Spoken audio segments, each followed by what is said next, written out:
Cause you wild for that. Yeah, yeah, yeah. You wild for that, cause ain't nowhere in here. I ain't going out there in a goddamn boat like that. Shit, fuck that shit. No, man. We can't do that, man. That's Yeah, I was with this white boy of mine, man, and that motherfucker bought anything, right? So he came over too and shit, and I got out of that motherfucker before he did, though. It's crazy, man, because you want to experience that. At least I wanted to experience all that shit. I didn't want to just look at it and see it, and I wanted to be in it, right? What's up? Yeah.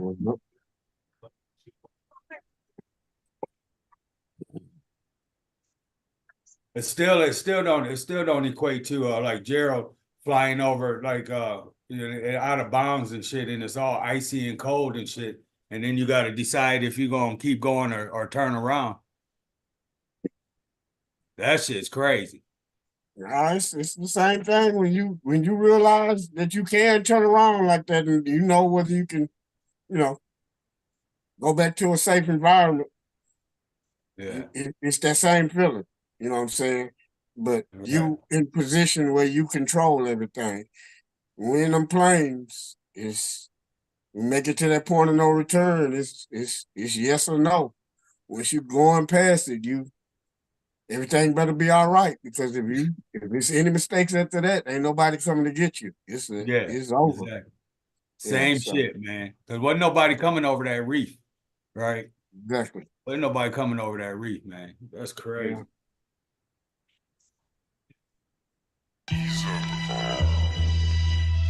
You want to know what my definition of freedom is?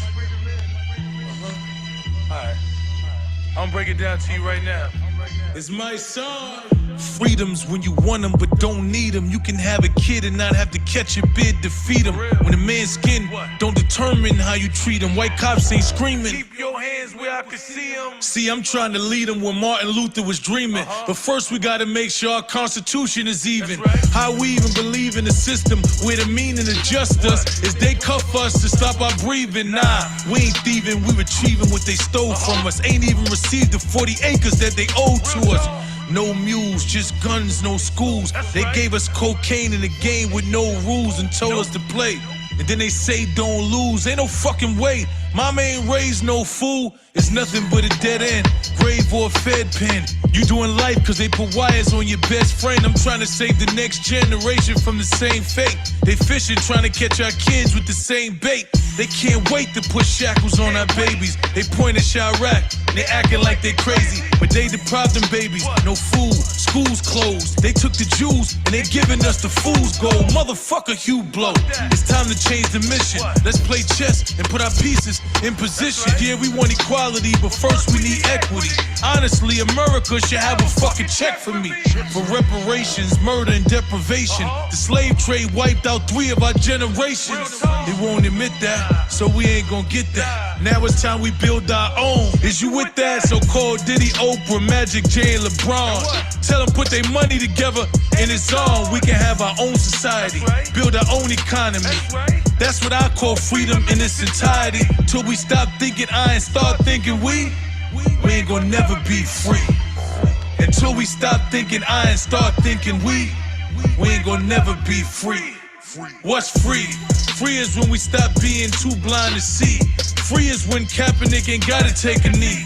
Free is when I see you and know when you free, then I'm free too. One more time, what's free? Free is when nobody hungry, everybody eat. Free is when these kids ain't gotta be up in the street. Free is when our people know if you feed me, then I feed you. That's free.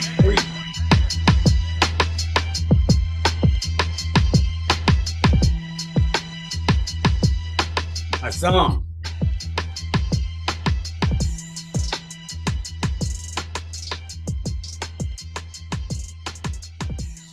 Thinking about us already. That's cool. You got to link up with him when you was on that run you did. Yeah, man. It was and that's what I told him. Okay, yeah, I done seen you, and for you to really be putting boots on the ground down here in Louisiana for this cause, you know what I'm saying? And it was almost like he was trying to be not seen. You know what I'm saying? And again, that's cool. He wasn't trying to promote himself or nothing. He was just there for the cause. And I kept looking at him and I said, no, that, you know, came and gave him the pound. You know what I'm saying? Thanked him. And then he told us how happy he was and appreciative of who we were. You know what I'm saying? And we got the documentation, took our pictures and whatnot. And plugged, like I say, plugged into him a little more. So, and it's almost like he been really on the revolution, trying to get our children, trying to get our people to understand what it is to be free, what it is to deal with self-determination, not begging people to do for things you can do for yourself. So, you know, I appreciate that, especially in this time when, you know, the lyrics is all about, you know, pussy, pussy, pussy, you know, kill him, kill him, kill him. So to have a brother like that talking that with the others like the KRS-Ones that's still around and, you know, some of our other artists, you know, you got to have that balance. So big ups to him and much respect to my son. And again, it was on and the pleasure to meet. RBG, no doubt. RBG, yeah. Yes, sir. Peace to the family, man. Thanks for joining us at Sankofa 180 Degrees, man. On this Sunday, man. What y'all doing? What's happening, man? Come on in. Come on in, everybody. Y'all welcome. Come on in, man. The brother, we got a nice little banger for you, man. We just want to, hey, you know the usual panel, man, right here, man. Talk to him, fam.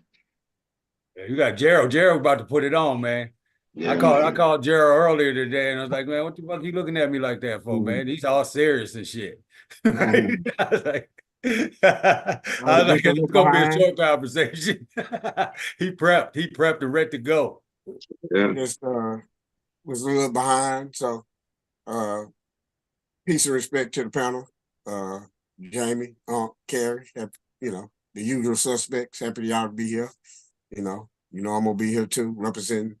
And again, it was my time this week to present something, and I thought I would just deal with the name of the organization, the forum, or the name that we call that was. I came a part of the group. Whenever I came a part of the group, I was already a year old or something. I think so. Yeah, we were about a year old. Right now, right on. I think we was about a year old. Yeah. Yeah, so it was already named Sankofa. That's what drawn me to the group by that name, because usually you don't see that too much, you know. And me understanding what it means to return and go fetch, you know, that meant a lot to me. So that's what I wanted the presentation to be about. It's gonna be not too long. Hopefully we get to communicate amongst ourselves about some of the things that we hear about and our duties dealing with Sankofa. It's a word to say, but then it's also a duty that we should be doing. So just dealing with that process. What's up, E? Peace and respect to you. What up, fam? What's up, Gerald? How you doing, man? How's everybody doing? Hey, Eric. Hey, Eric, I was watching that video, man, about, I can't remember the name, not the pariah people, but. The people from the Amazon. That's some good stuff. They look like the Khoisan people. Don't they? Yeah. Put you in the mind of them Khoisan, sure do. Yeah, that's a good one. I didn't watch the other one yet, and I'm finishing up on that one. So big ups to that. That's where they got the misnomer Asian look from. And what they, you know what I'm saying? Sir. Right? Sir. That's that, you know what I'm saying? That they say that's not an Asian look. That's an African look, right? And that, that's why I was saying that you have some of these so-called Indians that have those same eye features around the eyes. Yes. And the cheekbones. You know what I'm saying? Right? You know what I'm saying? And you'll see that. I see that often in a lot of the people that call themselves, you know what I'm saying? You be like, well, I can kind of see the mixture in your ass. You know what I'm Look at saying? them Choctaw. Look at them Choctaws out of Oklahoma and Mississippi. Look at the Choctaw people. Look at them people in South America, and you can see the same thing you talking about. Round faces, kind of pie faces. Yeah, yes, man. Like And I'll be eyes, like, yes, yeah, I sir. could tell your ass was from you was fucking with the Khoisan. Yeah, You was fucking with them. Yeah, they where you come from, partner.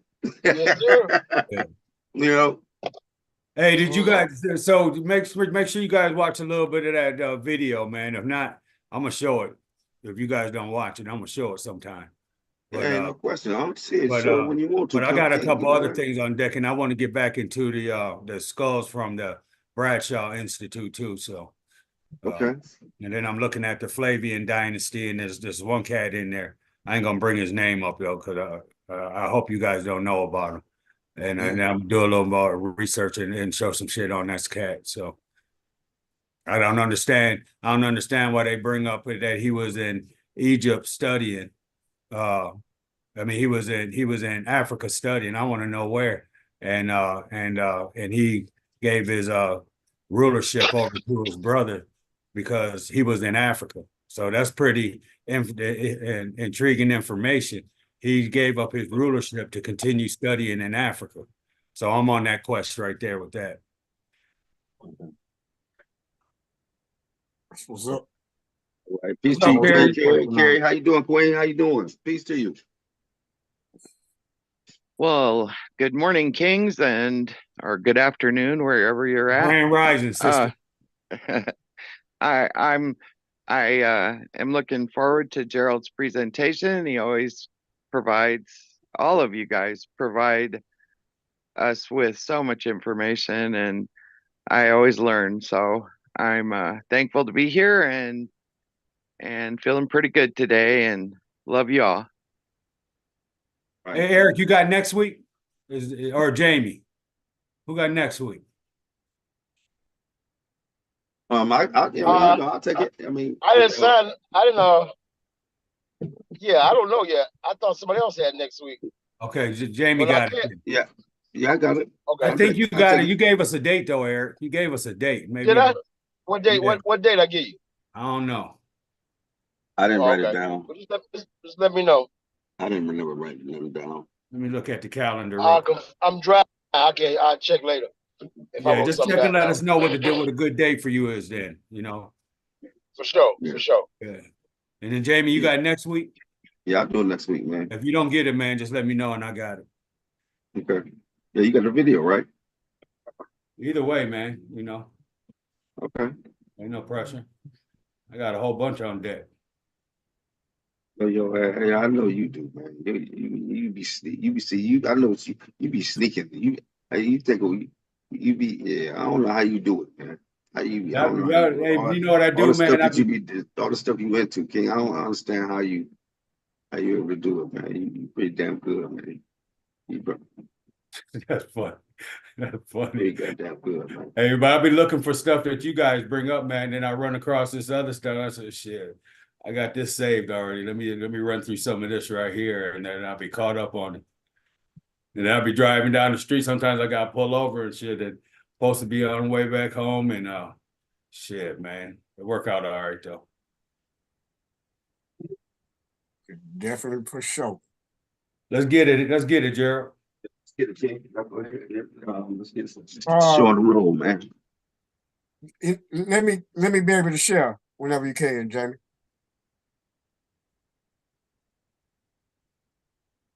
Okay, my bad. There you go. You good. Okay. Peace and respect. Hey, just one thing real quick. Hey, so Jamie gonna do it. I'm gonna let you know right in advance. Jamie gonna do the same thing with this fishing excursion that he doing, man. That he did with learning about computers, right? The nigga do bananas with the computer now, and he gonna be out in that boat in a little while. Bet you. What's up? You can't hear you. If I get on the boat. Okay, so I'm not saying I won't get on the boat because I've been on the boat already, right? But it was on the river. See, but they don't have like I don't have access to a boat big enough to put me on the motherfucking ocean at this point, right? So I would not be getting on the ocean on nobody boat. Now we can talk about like it says on what you call a boat. I'm talking about a big, it has to be a big ass boat for me to be able to get on that mug and on the ocean. Now I can do a river. Cruise ship. Yeah, then I see we can do that. I can do. Now I'm a little more confident in the cruise ship than I am in say like He's about to say he was all right with that. He said, I'm a little more confident. Yeah, I'm a little more confident in that joint right there, man. Yeah, you gotta choose your words wisely, man. That's what you gotta do, man, when you say stuff. Yeah, you know what I mean? Yeah. Let's go Go get ahead, it. Gerald, my bad, man. No, y'all okay? Y'all I'm the same way. I don't need to be on no small vessels on the big sea like that. There need to be some seaworthy, somewhere I can trust.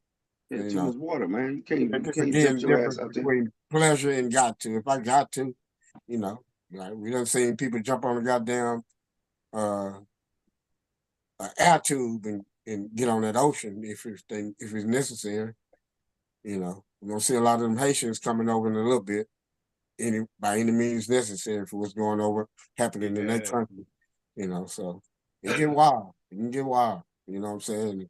Survival will make you choose what you need. So if it's just for pleasure, like I say, nah, I ain't finna get out there and do nothing crazy. Jamie said he's gonna be a dead-blooded check this out. man if he got to get on the boat. That's gonna be the last damn resort. If I gotta get on the goddamn tube. Hey, look here, man. Check this out. That's gonna be the last. That's gonna be the very last resort. Like, look here, man. I done ran out of bullets. Hey, look, I done ran out of bullets. Jamie. Hey, I done ran out of bullets. Look here, man. I'm at the sea already, and there's a tube right there. Look here. That's the only thing. Yeah, it's gonna be gangs coming at you like they had. Yeah, you'll do something. I mean, gonna get out there. Haitians got it bad over there, man. It's bad over there, paddle, man. Yeah, gonna get out there and paddle. Shit. But again, peace to the fam. Again, happy to be here today to do the presentation. Fell up on me again today, and as I had said earlier, I chose to deal with Sankofa. When I met these brothers, Brother Jamie, Brother Unc, and Brother Eric, they were already a part of this this group. They had already, been coming, and I think I'm one of the last members, and also Carrie. Sorry about that. So I was one of the last members to join. But one thing that attracted me to the group was the name, Sankofa.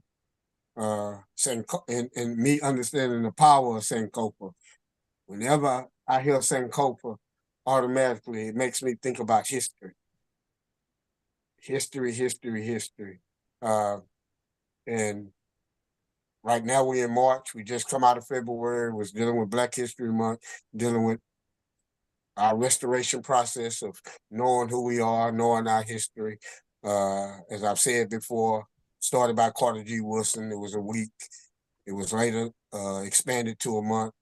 It was our position to make it 365, 365 days a year. We, in this this forum here, Sankofa, we at least on here once a week, and it's 52 weeks in the year. So we at least doing it 52 times, trying to deal with Black history and whatnot. But the whole word Sankofa.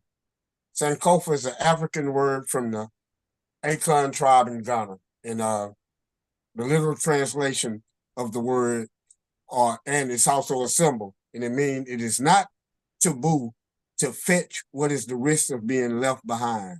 Again, it is not taboo to fetch what is at risk of being left behind.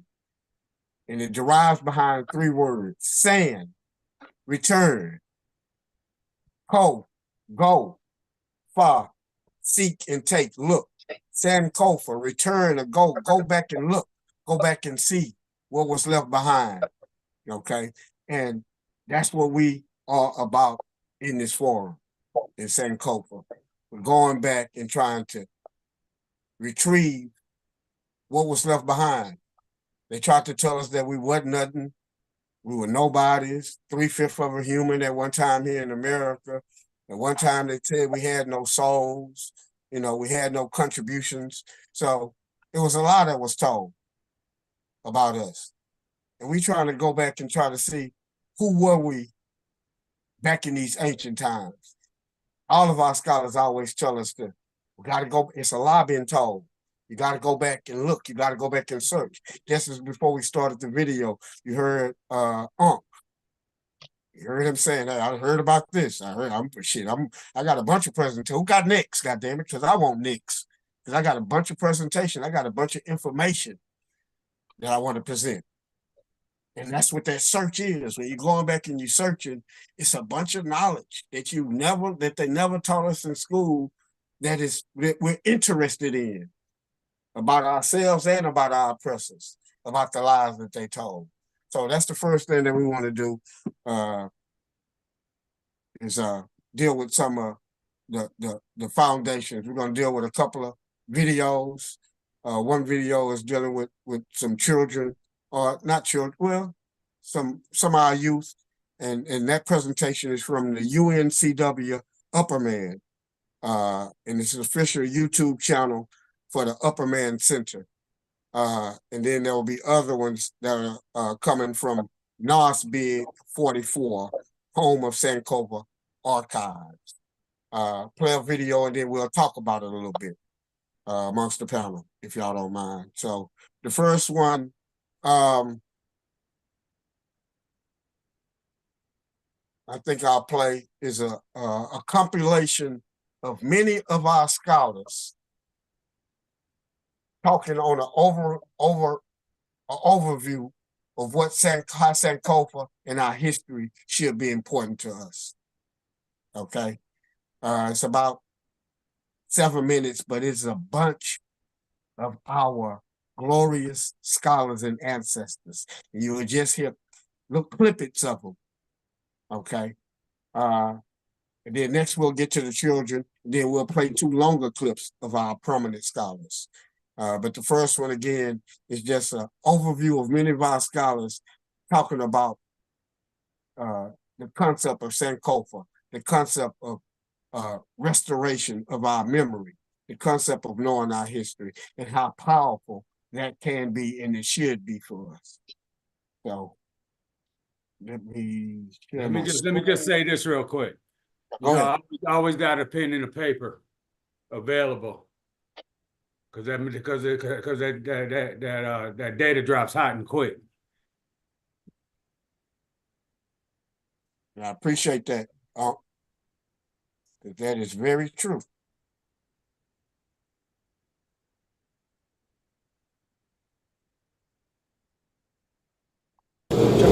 Turn your phone sideways, Daryl.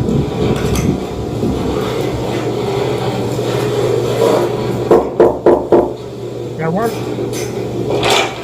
Hold on just a second. Hey, have you heard the story of Sankofa? So I'm trying to see where you can turn it. Oh, you don't got your screen don't flip when you There you there go. we go, right there. That's it. Okay. It is. Bet.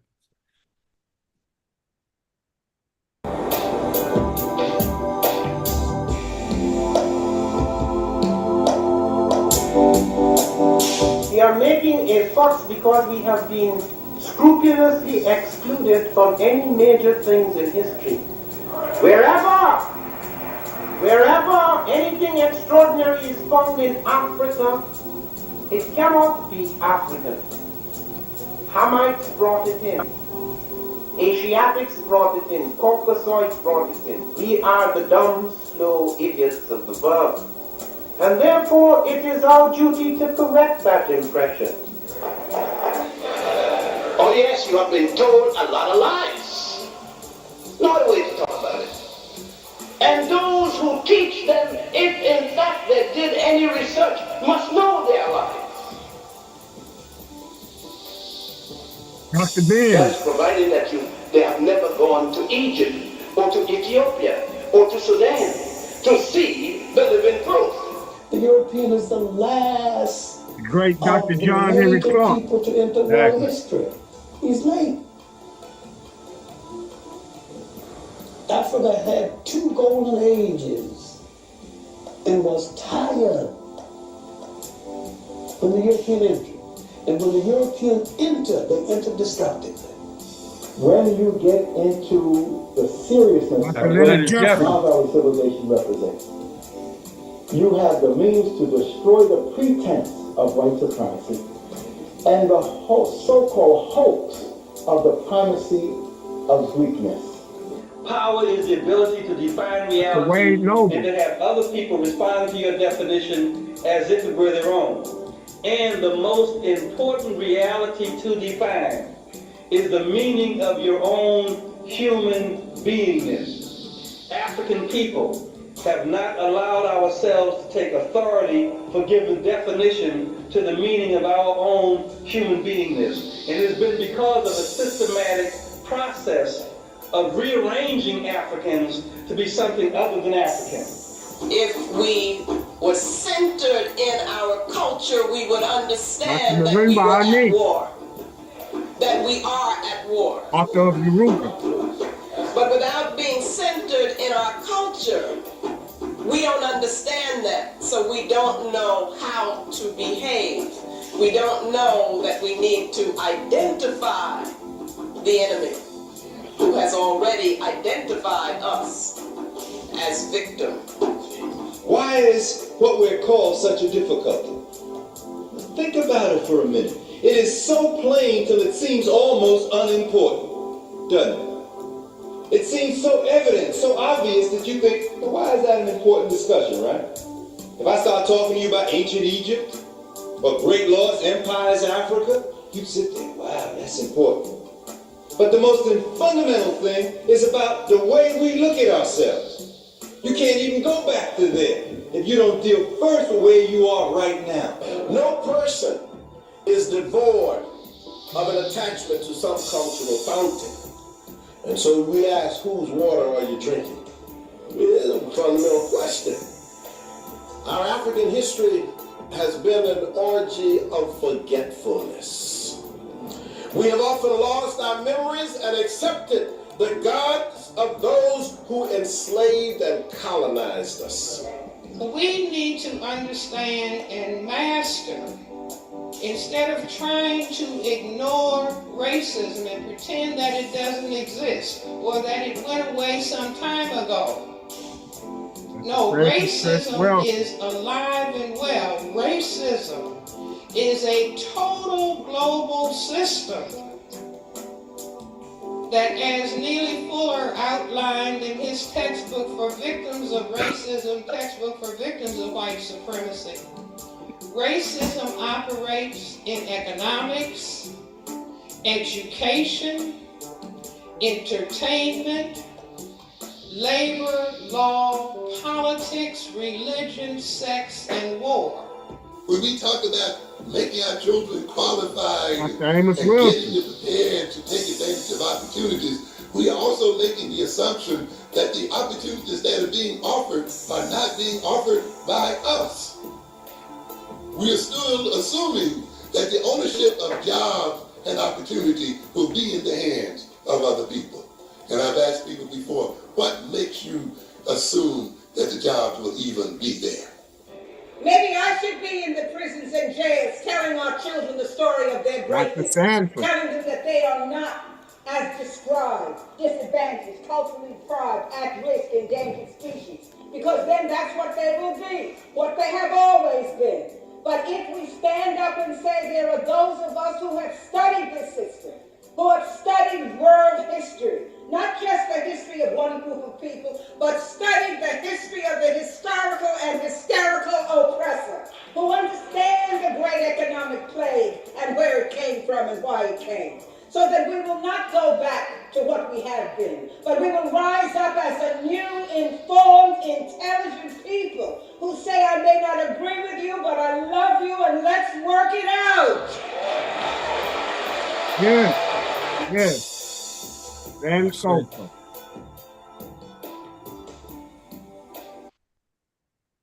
Man, that's on point. That's a lot of scholars right there. That's right. Them my icons, King. Them is master teachers right there.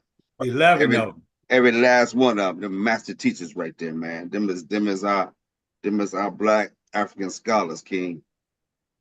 That you can take their word, you ain't even got, hey, listen. I mean, you can if you want to, but you know what? You can take their word for it, man. You can take their word for it. Exactly. I mean, you ain't got to, but you can take their word for it, King. Better to do the research and follow up. And I mean, you can, ain't nothing wrong with that because we, you know what I'm saying? But I'm just saying, you can literally take their word for it. You can add, you can go further, but you can take their word for it, King. Right. Hey, one of the main things that they go ahead. Oh, just a question. I got Dr. Molif. What was his last name? Do you remember?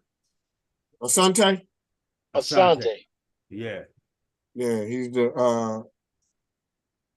author of Afrocentricity. Okay. All right, go ahead. Molif Asante is the author of Afrocentricity. Gimmick, Afrocentricity and Knowledge. Okay. And he also has another book that's called Afrocentricity. Oh, no doubt. Yeah. He was at Temple University. He had an African thing up at Temple. They closed it down though. Shut that shit down.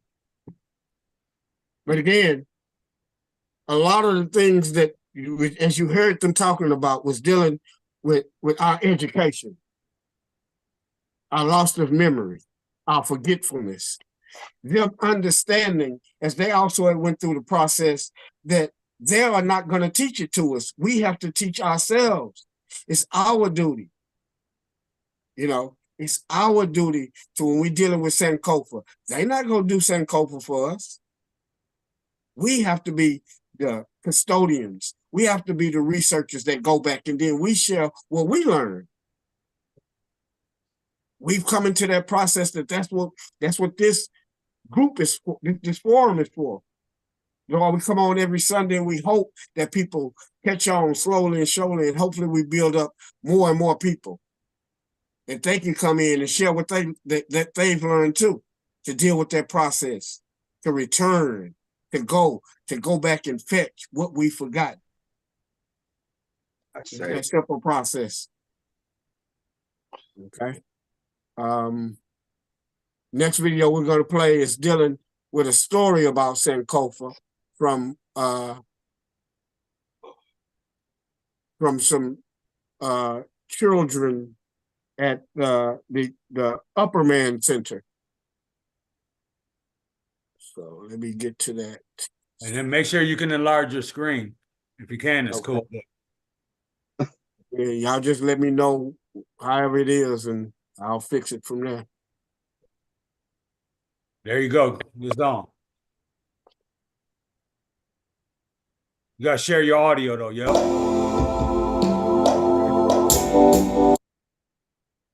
Now we'll get in. Again, this comes from UNCW Upper Man at 7210. The official YouTube channel for the Upper Man section. We'll make sure we give them that credit. Hey, have you heard the story of Sankofa?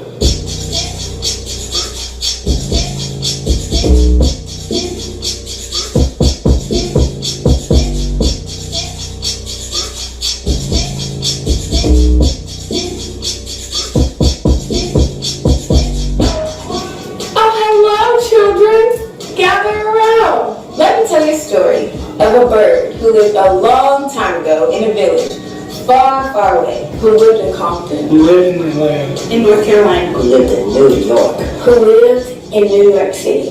Wilmington, North Carolina. This village was named Wilmington. And in this village, there was a bird. A beautiful bird. Named Sankofa. Named Sankofa. Her name was Sankofa. So Sankofa, she was bad. Like, she was it. She was all that like chick. Sankofa was one of the freshest birds around. She showed boldness and sass. She was intelligent. She was kind. She had a spirit that was great inside and out. I feel like you're describing me. I love it. This bird that lived in this village, she had the most beautiful feathers. She had feathers all different colors, blue as the sky. With purple feathers that were so royal. Feathers as yellow as the sun. Pink feathers that were as pink as bubblegum. She had feathers that were as black. As black as what? As you may ask, and you did. Black as the night sky that had the northern star that led her ancestors to freedom. Green feathers, green is the most fertile grass. Red as the fire. Amen. Hot. She had beautiful feathers, vibrant. She was the brightest, most beautiful bird in her village. Everybody admired Sankofa. She would walk around strutting, showing what her mama gave her. Would strut around North Carolina, and as she strutted through her village, all the other birds would look at her and they would say, ooh, ooh, ooh, ooh, Sankofa, ooh, Sankofa, Sankofa, Sankofa, Sankofa. And so she would walk around, and as she did walk around, do you know what everybody would say? What would they say? They would say, ooh, Sankofa. Oh, so you've heard this story. Yeah, a little bit. So she strutted and strutted and strutted with her head held high. She strutted. One day she actually left. Sankofa had never left their home before. Sankofa took a little trip. In another land that she didn't recognize as North Carolina. And one day they left their home to go to Nevada. In Montana. She went to Iowa. Iowa. Girl. While they were walking around this new place, they ran to another type of bird that they had never met before. And they were bland. They just looked real unseasoned. It was a mess. These birds began to make fun of Sankofa. They asked her what her name was. So I'm Sankofa. Like, I don't know what you thought this was. That is so ghetto. What's the Sankofa? I ain't never heard of that. What kind of name is that? How do you even spell that? We'll call you Sandy. The birds just went up to her and started talking about her and saying, oh, you know, you're not supposed to look like this. You're supposed to look like us. Why are you saying it? Girl, don't do that. And so Sankofa was hurt. She cried and she cried, and she eventually left the birds and found her way back home. And when she found all the people at home that kept telling her she was beautiful, she asked them, why did y'all lie to me? Why did you not tell me I was ugly? Why didn't you tell me that I looked crazy? Why did you never tell me that I was looking dusty and musty and crusty? You let me walk around thinking I was better than I was? Why would you do that? Why did you never tell me that I was raggedy? And the birds all looked at her, hearts broken, as she cried and went in her room to go to sleep. So all her friends and the elders of New York, they went and thought, how can we repair our broken, beautiful bird? How do we restore what's been broken? What can we do? What can we do to help her see herself the way we see her? So they crafted an egg. They crafted a golden egg. This egg, it had the knowledge of the people, it had the black girl magic, it had the black boy joy, it had the history, it had the legacy, it had all that and a little bit of spice, and they gave it to Sankofa in her sleep. Containing all of their shared history, heritage, culture, and knowledge. They placed the egg in Sankofa's mouth. And they put the egg and stuck it in her mouth, just like you see here. Naturally, she woke up confused. She said, why are y'all trying to get right? And she said, why are y'all doing all this? Like, what was the point of this? The elders responded, child, this is the egg of your people. This egg is your essence. This essence makes you your descendants. This egg is what makes you, Sankofa. You are not alone in your journey. You have your legacy of people behind you, your mother, your grandmother, your great-grandmother, and all of them combined. And so, whenever you see the image of a Sankofa bird, you'll always see her holding the egg in her mouth with her head turned backwards as she moves forward. She will always remember what her ancestors taught her in this golden egg. And they said, do you know what Sankofa means? What does it mean? It means go back and fetch it. Sankofa simply means go back and fetch it. Because Sankofa means to go back and fetch it. She will go back and fetch it. Go back and fetch it.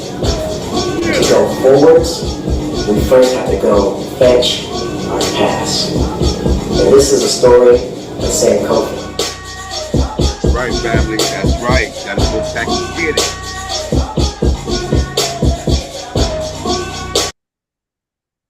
Go back and get it. Let's go back and get it, family. And we here, every Sunday, trying to go back and get it. And you are always welcome to come and follow us back and come and get it with us. Go ahead, Gerald.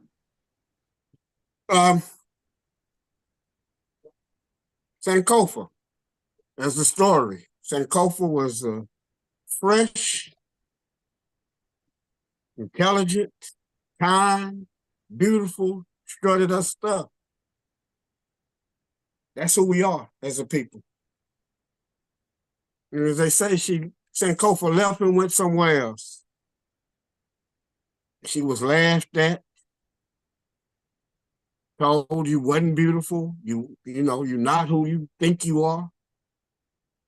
That's what we have went through this process and our children going through by told as Africans or whatever our history. Our history is not great. Who do y'all think y'all are? Y'all not nothing. Change this. And they laughed at us. So the moral of the story is when we went back home, that's the Sankofa. We went back home and we say, well, why y'all tell us that, I didn't have nothing. I'm raggedy. I'm this, that, and the other. That's the job of, that's our process of putting that egg together, putting our achievements, putting our history together, making sure that we put that back into our children's mindset, into our own mindsets, to know how glorious we were. We have to go back because, again, we being laughed at. We got no history. You got no contributions to life, culture. Y'all ain't did nothing. So you have to go back. As they say, you got to go back and fetch. And that's our job. For those of us who are interested in that information, and for those who rejected that we had no history, we had no culture, we had no contributions. For those that rejected and go on that search, what I'm saying? Once you do find that information, it is your duty to put it in that egg and give it back to the people. Okay? That's the application of us dealing with Sankofa. And it's a process that goes on daily. And now it's our time to be the researchers, just as we listen to those early scholars, the Dr. John Henry Clarks, the Francis Cress Wilsons, the Amos Wilsons, they've done their job. They've already passed on. They're into the ancestral world.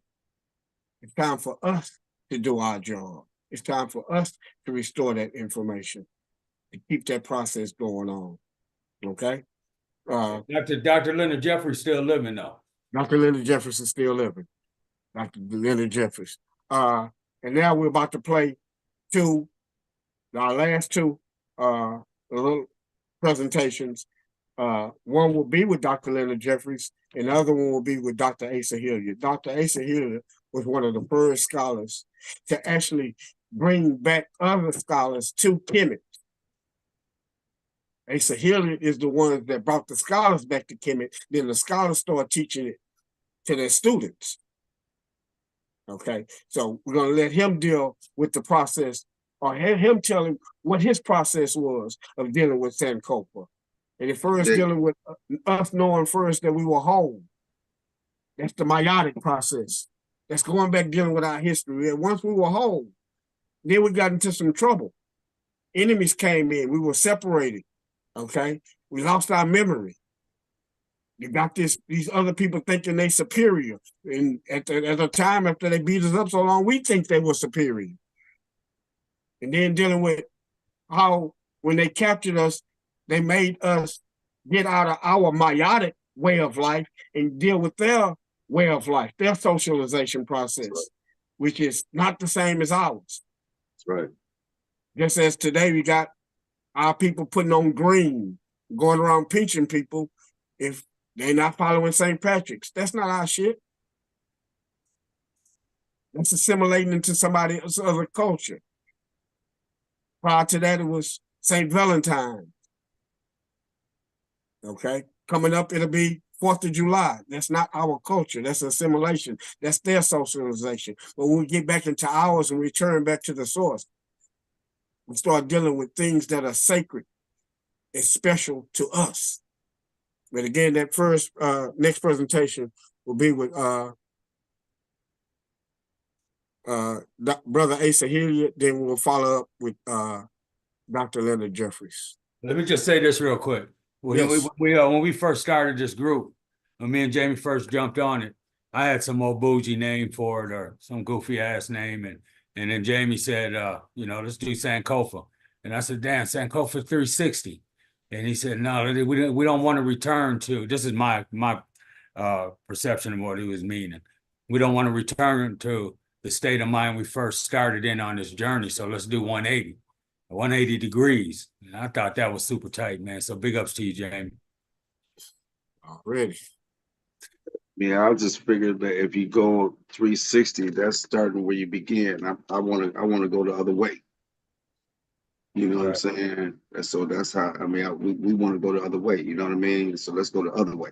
We already went this way. That ain't the right way. Let's go back.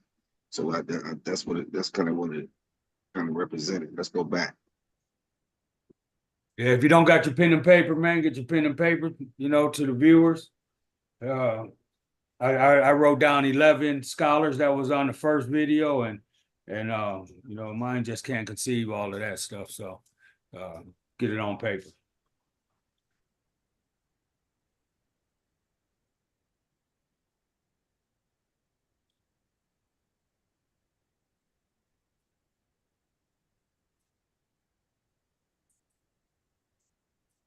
The hell am I doing now? Take your time, King. Take your time, man. Y'all can see all this what I'm doing right now, huh? Yeah. Yeah. Okay. So it should be. Oh, have your Valentine's Day picture up there. He gonna have his green. He gonna have his green on.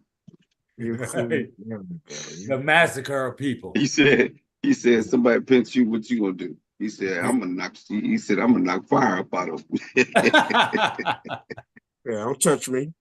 I'm a grown-ass man. Right. Dr. Asa Hilliard.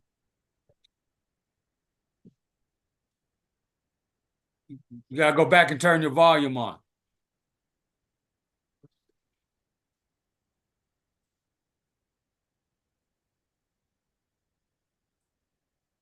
You hear me, Gerald?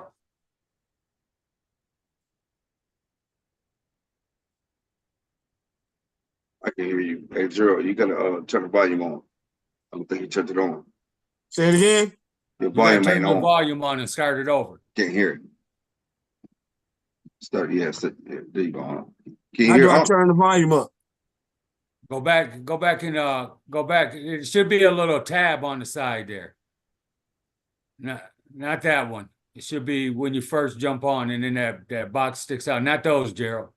Okay. Right, stop sharing real quick. Just stop sharing and then share over. And then that little banner will pop out and you hit that right there. That audio right there. There you go. Okay.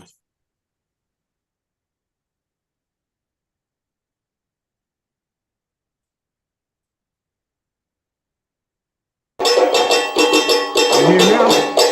Perfect. Yeah, perfect. I got you. What should we tell our children? What we have to tell our children is about the cycles that we've been to. We have to tell them that what is natural in any human group is to be whole. Yes. To be whole means to be in my eye. It means to be in balance and harmony. harmony as a family, as an ethnic family, as well as a nuclear family.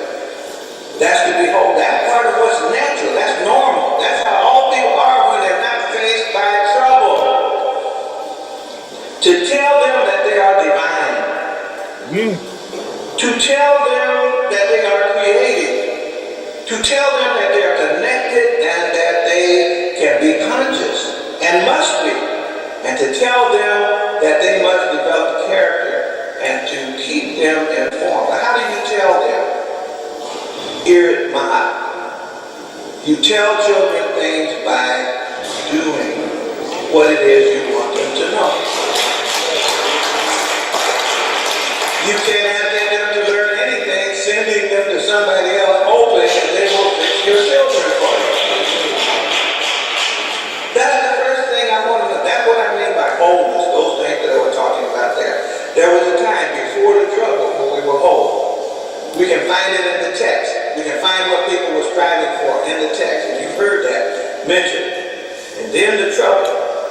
Tell them about trouble. Tell them about how trouble works. What happens to the family in trouble?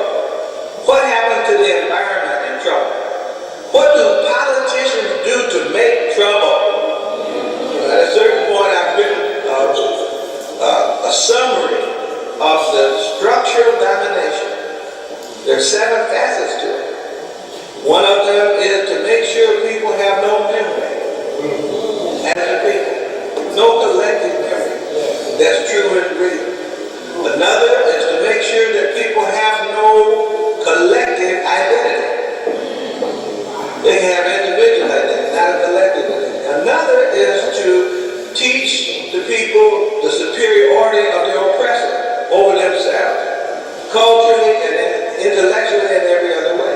Another is to make sure you control the socialization process of the people you want to dominate. Why else would you destroy all the meta-nature and make us wait hundreds of years before somebody could painstakingly put it back together again so we could read the remnants of what is left, what was left that you hadn't already burned up? Why would you shut down the African schools that came into being out of slavery when they were better than the ones that you funded for them after that? Why would you do that? Why do the people who run African schools now that have the highest achievement in their district get fired? Like Audrey Bullard in Kansas City, like Freya Rivers in Lansing, Michigan.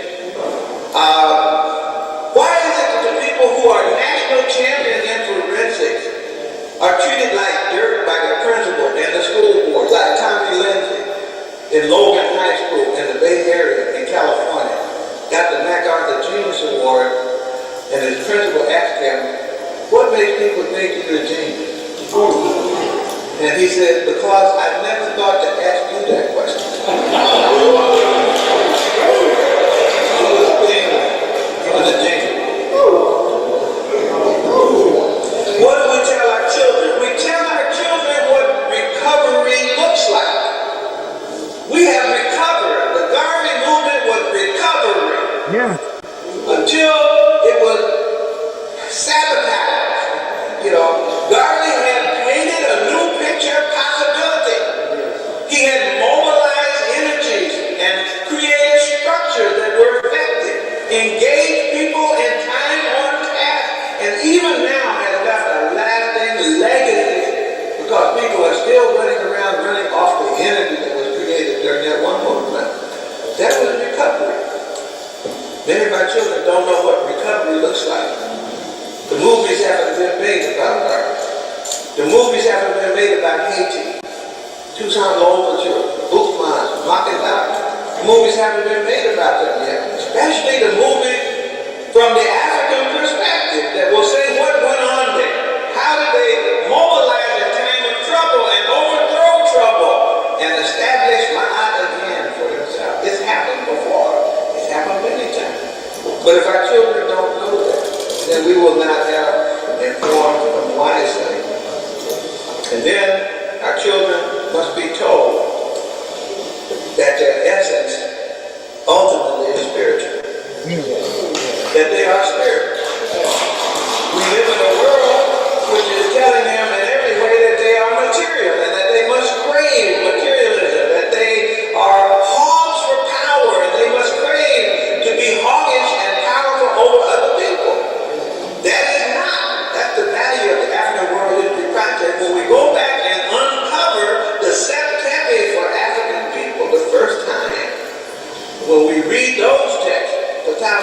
It's not talking about, doesn't sound like Machiavelli at all. And every time Africans confront Machiavelli, they put him down. That's what the president of the University of Sankore, our people did in looking at Machiavelli in Sankore. They looked at it and criticized Machiavelli. One of the books that Ahmed Baba was supposed to have written was the critique of The Prince, Machiavelli's The Prince. That's what they said. I would love to know what that would look like, because I'm sure it would have been critiqued from the point of view of Mahat. In other words, when we go back to holiness, then we have an image that we could tell to our children, so that they would know what to strive for, should they be free and liberated enough to make some choices for themselves and for their children.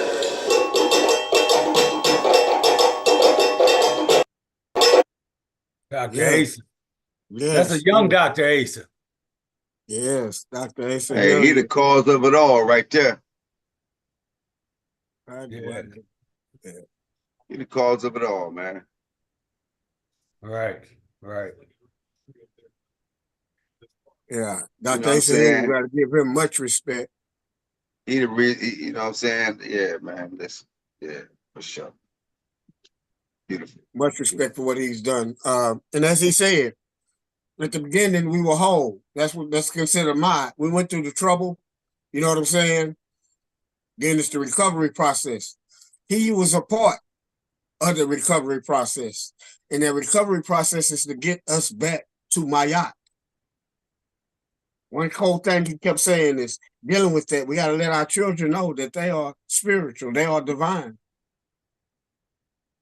That's going back home. That's going back to our roots. That's going back to our essence. And again, not to the Abrahamic faith. No, we're not talking about that. We're talking about our essence. The way that we looked at nature, the way that we looked at the natural. You know what I'm saying? The way that we looked at the all, and we said that we were connected. We were divinely connected to the all. So that's a part of our recovery process, getting back to wholeness, getting back to Mayat. And again, that was one of the premier scholars who taught other scholars. And you hear his focus. We got to teach the children. We got to let the children know this. That's what Sankofa 180 is about. Every first week of the month, we're going to have children participation in reading books, dealing with their recovery process, learning about their ancestors, learning about their culture. You know, that's a monthly thing. We're not just talking about it, we're being about it. And again, because it's our job. It's one thing to complain. The next thing you know is what's the solution? And the solution is get the kids. Let them be around them, let them read. Let them read our stories. Let's deal with the recovery process. Let's take them back to Mayat. Let's let them know what Mayat is. That's right. Let's put the egg back in their mouths. Let's let them know how good, how beautiful they are, how special they are. They're in a place where they're told they're ugly, they're not worth nothing, they're criminals. You know, they believe in this. They're hurting, they're harming themselves. They're harming each other and they're harming themselves if they get depressed. Being told, hey, you can't wear your hair like that. Right. You can't, whatever it is for them being themselves. You know, they're being depressed or they're trying to assimilate and trying to be like others. I went through that process when I was younger, not knowing. My process was when I got back in the, I wanted my hair. I didn't think my hair was right. I had to get that texturized on my shit. I didn't want to have bad hair, nappy hair. You had to get that S curl. Yeah, S curl. I had the S curl on my shit. You know what I'm saying? You know, Malcolm X went through the same thing. He showed us in the movie when they was conking. You know what I'm saying? Yeah. You know, he putting his goddamn head in the goddamn toilet. You know what I'm saying? So we went through that same process trying to keep sweat or Al-B Shura shit. You know what I'm saying? Hey, Jamie didn't have to do that. Jamie had that nice wig. He had he had the Indian in the family. You know what I'm saying? So, you know, those type of cultural things are being some type of way we've been told that we're ugly the way that God made us, the way that our Creator made us, something was wrong. So we got to do some corrective process. You know what I'm saying? So again, that scholar made me proud to even when I looked at back up how he was focused on the children. And this last one we'll do, and we'll be out of here within the next, as far as my presentation, within the next 10, 15 minutes. But the last one is dealing with Dr. Leonard Jeffries. Dr. Leonard Jeffries, his nephew is the head member of the Democratic Party. What's that dude's name? Hakeem Jeffries. Hakeem Jeffries is his nephew. Hakeem for president next 4 years. Yeah, and that's Dr. Leonard Jeffries' nephew. I didn't know that, man. I didn't know that. I first ran into Dr. Leonard Jeffries when he was when Happy Films had the convention in Detroit after they got ousted from Egypt. They couldn't do it there, and then they did. And so I got to see a lot of Dr. Leonard Jeffries and the mother Leonard Jeffries. She's always with him. Queen is always with him. Yeah.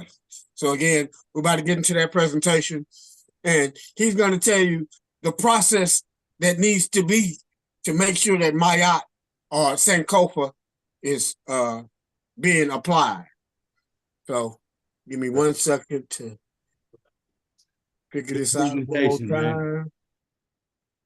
Hey, the kids was having a good time with that, man. I said them kids was having a real good time with that. Oh man. Ooh, Sankofa. Hey, but that's how it's supposed to be right there, man. That's how it's supposed to be right there, man. We're supposed to have a whole panel of kids that's doing things like that, man. And you know what I'm saying? Yeah, you know, but you know, first Sunday every month, family, we got a children's book read, man. Come and join us, man. Really important, man. This is a whole, this right here has everything to do with what we're talking about. Definitely. Kerry, you want to say anything? Go ahead, Kent. Go ahead, somebody, whoever's about to speak. Kerry, you want to say anything? No, I'm good. I'm just listening. Thank you. I think I got to get back out and push that thing when I share screen, don't I? Yep. There you go. There you go. Again, this last presentation will be by Leonard Jeffries, about 4 minutes. But again, he's going to tell us the process of the application of getting to Sankofa. Right. We're not a scholars organization. We're scholar warriors, and our whole community is a part of our organization. And the purpose and design of our organization is to arm us for this enormous warfare that we've been engaged in. One of our great leaders and scholars, our founding president, Dr. Jacob Carruthers, has written a book, Intellectual Warfare, in which he summarized some of his great writings. You're in the midst of a struggle for the African mind, the African heart, and the African spirit. And that battle can only be won if we make an uncommitted and undying commitment to be as African as we can, to move on a path of Africanness that will allow us to strengthen ourselves. Knowledge is power, so clearly African knowledge is African empowerment. But we're not alone on this planet.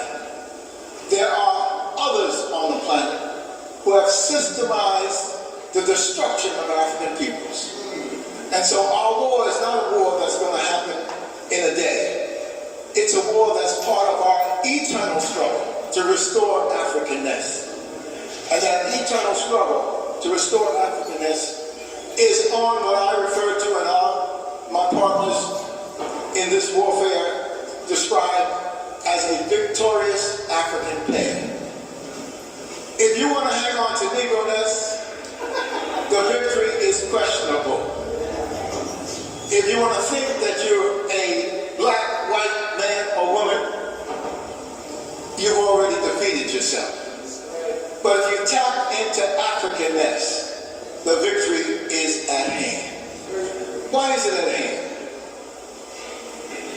because there's an explosion of information that has allowed us to empower ourselves in ways that were not conceivable years ago. For me and the other scholars I've worked with over these years, we're in what I call the Great Awakening, the period in which this knowledge is coming together, exploding in fact, in front of us. And we're now trying to systematize it and allow it to be part of our renewal, our renovation. This is key and crucial for us to understand that this knowledge has to be systematized so that we can control what we saw here on this stage today. Control of the African socialization process from before the womb to after the tomb. If we don't continually work with these youngsters day and night, they'll be lost to us. The system of domination, destruction, and death that we have been doing battle with is night and day planning the control, the manipulation, and the subjugation of African peoples. And so education is key. Education is key. But the question is, do you want an education of dependency or an education of liberation? An education that enhances the Africanness or an education that denies it and marginalizes it or wipes it out completely? So Philadelphia is to be congratulated. Let's give Philadelphia a hand. It was only done because of the power of our people demanding access to the educational system. If you lose this ability to demand, you will not receive what you're supposed to. Power is the ability to define reality and have other people respond to your definition as if it were their own. And that's what those youngsters did. Not only in City College, but they also did the same thing in San Jose, where I set up the Black Studies Department at San Jose. Power conceives nothing without a demand. It never did, it never will. We have to mobilize, organize ourselves to be a very powerful force to break down this system of white supremacy. But at the same time that you're breaking down the system of white supremacy, you got to have the ability and the capacity and the understanding and the analysis to put in place a system of your own. It is not enough to destroy that which is oppressing you. You have to have the foresight, the plan at the same time, that which is necessary for your development and build for eternity. Yeah. Yes, yes, yes. And that's a live grandmaster teacher ancestor right now, man. Yes. And he's still living in Africa too, right? And he taking these flights back to the States. Yeah, he go back and forth. Yeah. He's still alive, man. And they say he's still sharp too. Yeah. Oh yeah. I think Dr. Jeffrey's in his 90s, ain't he? Close enough. Close enough, yeah. Yeah, cause I think that yeah, man. And what was that? Do you remember that definition of power he gave? It don't matter. Make people accept your definition of truth. Yeah, as their own. As if it was their own. That's what power is. Yeah, make them accept your definition of reality as if it was their own. Right. Yeah, that was a lick right there. Hey, send me those videos, will you, Gerald? All of them. Okay. Again, his basic thing, and that was my last video. His basic premise was to mobilize and organize ourselves to put a system of your own together. Sankofa 180, even though it's used on their forum, is a system of our own. It is controlled by brothers and sisters. If we don't want nobody to come in, we can kick them out or whatnot. You know what I'm saying? So we control the information here. And again, it's a group of brothers and sisters that come here on a weekly basis, and we are not scholars. We're basically researchers, and we try to bring information, which he says can be turned into knowledge and then power. And we do this on a weekly basis. We understand the assignment. Okay? Sankofa's goal is to go back and fetch and give back to what has been forgotten. this group, Sankofa 180, provides a platform every Sunday and on Friday nights open forum where we can discuss those items that we went back to fetch. By going back and fetching it don't mean it's true, but we can analyze, you know, and we're on that journey. We can form that egg, and then we can present it to our youth. They're the ones that need this information. We also are put on the first Sunday of the month that we are with the youth, not just talking about it, but you will actually see youth on here. I want to give a big shout out to Jamie and his family, because he has his family integrated and they show up and show out every time, you know, and to his sons, to his grandchildren, to the extended, you know what I'm saying? So I want to make sure I give that plug. But the goal again is to tap into the source. Sankofa, return to the source. Okay. And that's what I wanted to present this presentation about Sankofa, let you hear what the scholars are talking about, and let you see that what this group is also doing. And I'm proud to be here amongst the brothers and sisters of this group, Brother Jamie, Brother Unc, Brother Kerry, Brother Eric. I appreciate you guys, because it makes it, we're not just talking about Sankofa, we're performing Sankofa. It's the application. And that's what I want to make the video about today. So again, I appreciate for y'all coming, listening, participating. I'm proud of being a part of this group. I'm proud of being a part of the application of Sankofa. It does me well to say, yeah, that's because I'm also a revolutionary. I put boots on the ground to do that. But I'm also dealing with our history and dealing with our history. I'm dealing with the children. It is what it is. And you have to be organized. You have to be amongst other brothers and sisters of like minds, and you got to make it work. And just talking about it, you start being around, you might, I don't like this. You might, no, you got to work it out. It's for the bigger goal. The goal is that egg that's going back for our children. They need to know that they are intelligent, they beautiful. They don't need to be told that, they don't need to be laughed at. They don't need to be going back looking crazy, depressed. And that's our job, to lift them up. So again, Black Power, Black Love. And again, thanks for y'all listening to this presentation. I open up the floor. Yeah, man. Hey, man. Excellent presentation, man. As always, Gerald. Hey, really good. Very, very, very informative. Family, y'all got to pay attention, man. And you're going to have to go back, rewind, and pay attention, man. Like,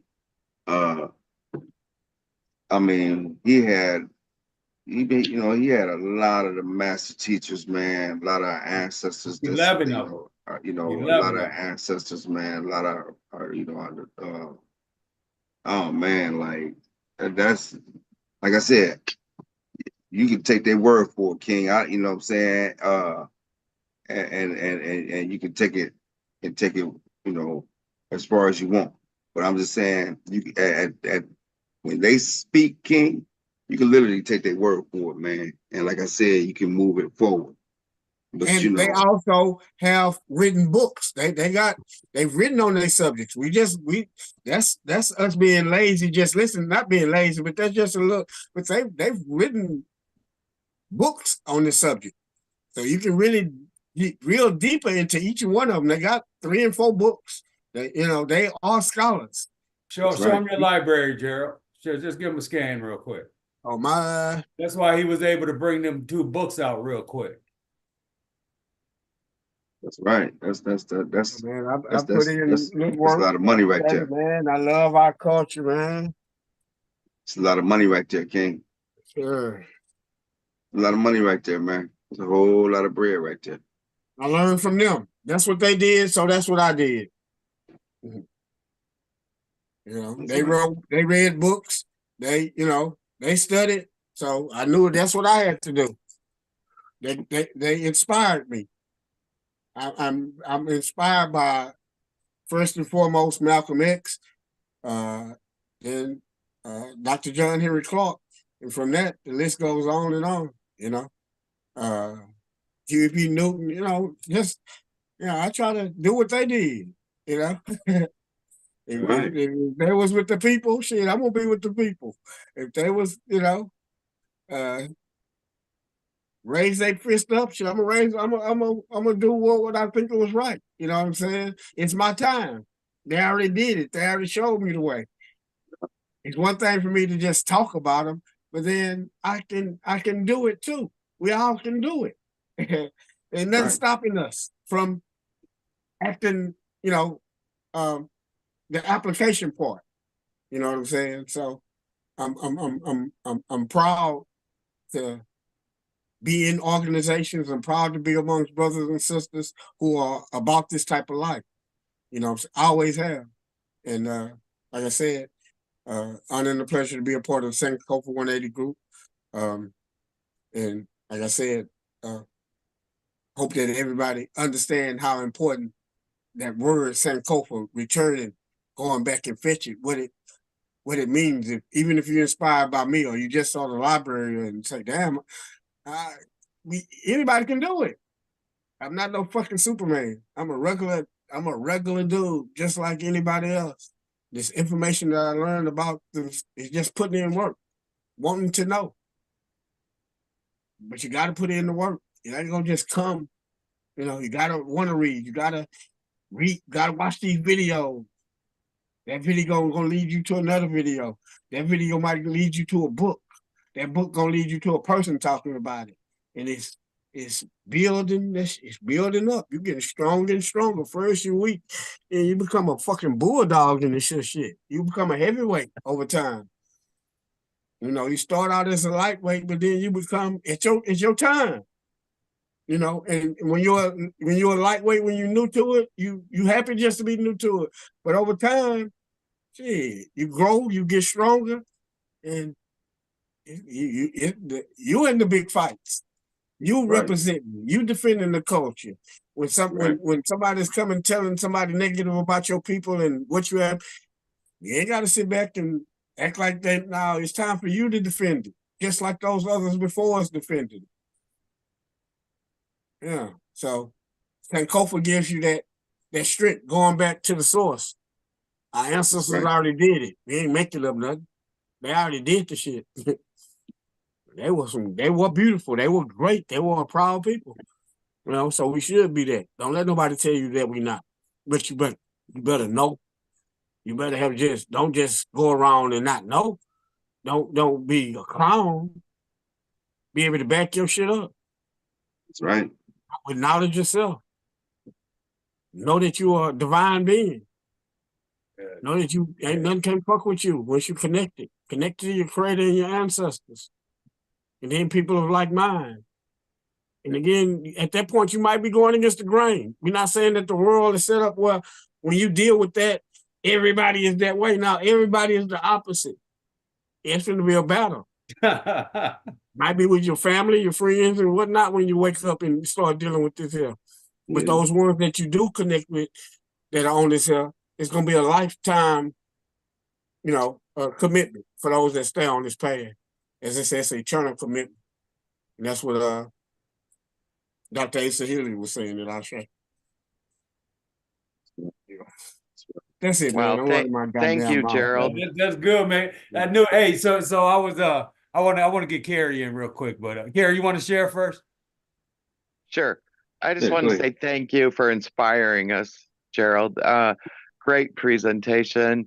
I send these videos on to my niece, whose father is Black, and she's a very educated young lady, and she's been to Africa like 3 times. She's always participating in marches, and she recently has been writing to me telling me how important it is for her to, she said, I really want to learn about my ancestors. And wow, I was like, oh yeah, here we go. Sweet. And so that's way cool to me. And then I also send them on to my little granddaughter. And she likes the kids ones, of course, because that she's young, but she she's wanting to learn all of that too, and she likes to write about it in her. She does online classes, and she likes to write about some of this stuff, and some of it I have to, like give her more information and try to That's help her Ryan's understand. sister, But Jamie. She talking about Ryan's sister. Okay. right. Okay. And Oh boy. Yeah. so I too am really makes me cry, and it made me emotional. I'm so proud that you guys let me be part of this and learn, and so that I can pass it on, and so she can act right. whatever. and it really helps me in my to know myself and my journey of life, and so I can help others. And I again thank you for inspiring us, Gerald, and it meant a lot to me. No problem, no problem. Like I said, now you're part of this. You Right. would hope. So ain't nobody gonna be able to, you know, come between none that y'all got. You know what I'm saying? So as long as this is where you want to be, you know what I'm saying? No, we really, our culture is not to really be like that. You know what I'm saying? So, as you know me as a Black Panther and whatnot, so we don't really get down like that. That's not who we are. Now, some of our people can act out thinking that they crazy, but we are a receptive people. Always have been, even to a fault. So, no, don't even bring that shit up with me no more. To be honest, you know what I'm saying. You 100 with me. Don't even say that we let you. Nah, you right here with us. So, shit, big up to you, Kerry. Thank you. Yeah. Hey, so back to the demo, right? So I hit Gerald up and I seen it. I talked to Gerald a few times, man, a number of times. Anyway, this dude, man, he is serious in his heart attack, boy. And I was like, what? This is gonna be a short conversation. My boy is on it, right? And later on, he explained he was putting it together and stuff. But beautiful thing, man. I got a lot out of it too, man. I got my pen and paper, and there's a couple of them that I'm not familiar with. Dr. James Turner. I think I'm familiar with Dr. James Turner. Malifa Shante.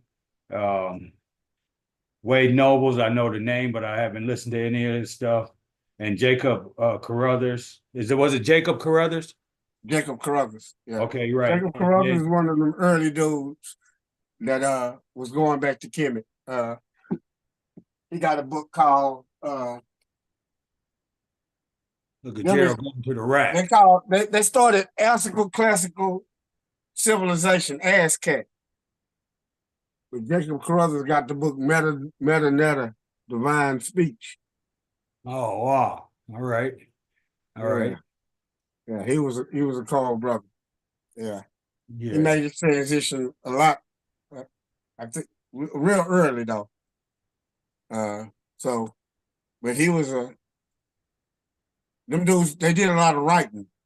You know what I'm saying? They did a lot of little public it's a journal thing that they did a lot of writing in. I'm sorry about my not being It's all able to good. remember right now. It's all good. Yeah. But all them dudes, when whoever was on that thing, as y'all said, them the grand masters right there. They was the top notches that during that late 80s, early 90s, they were so cold that they changed the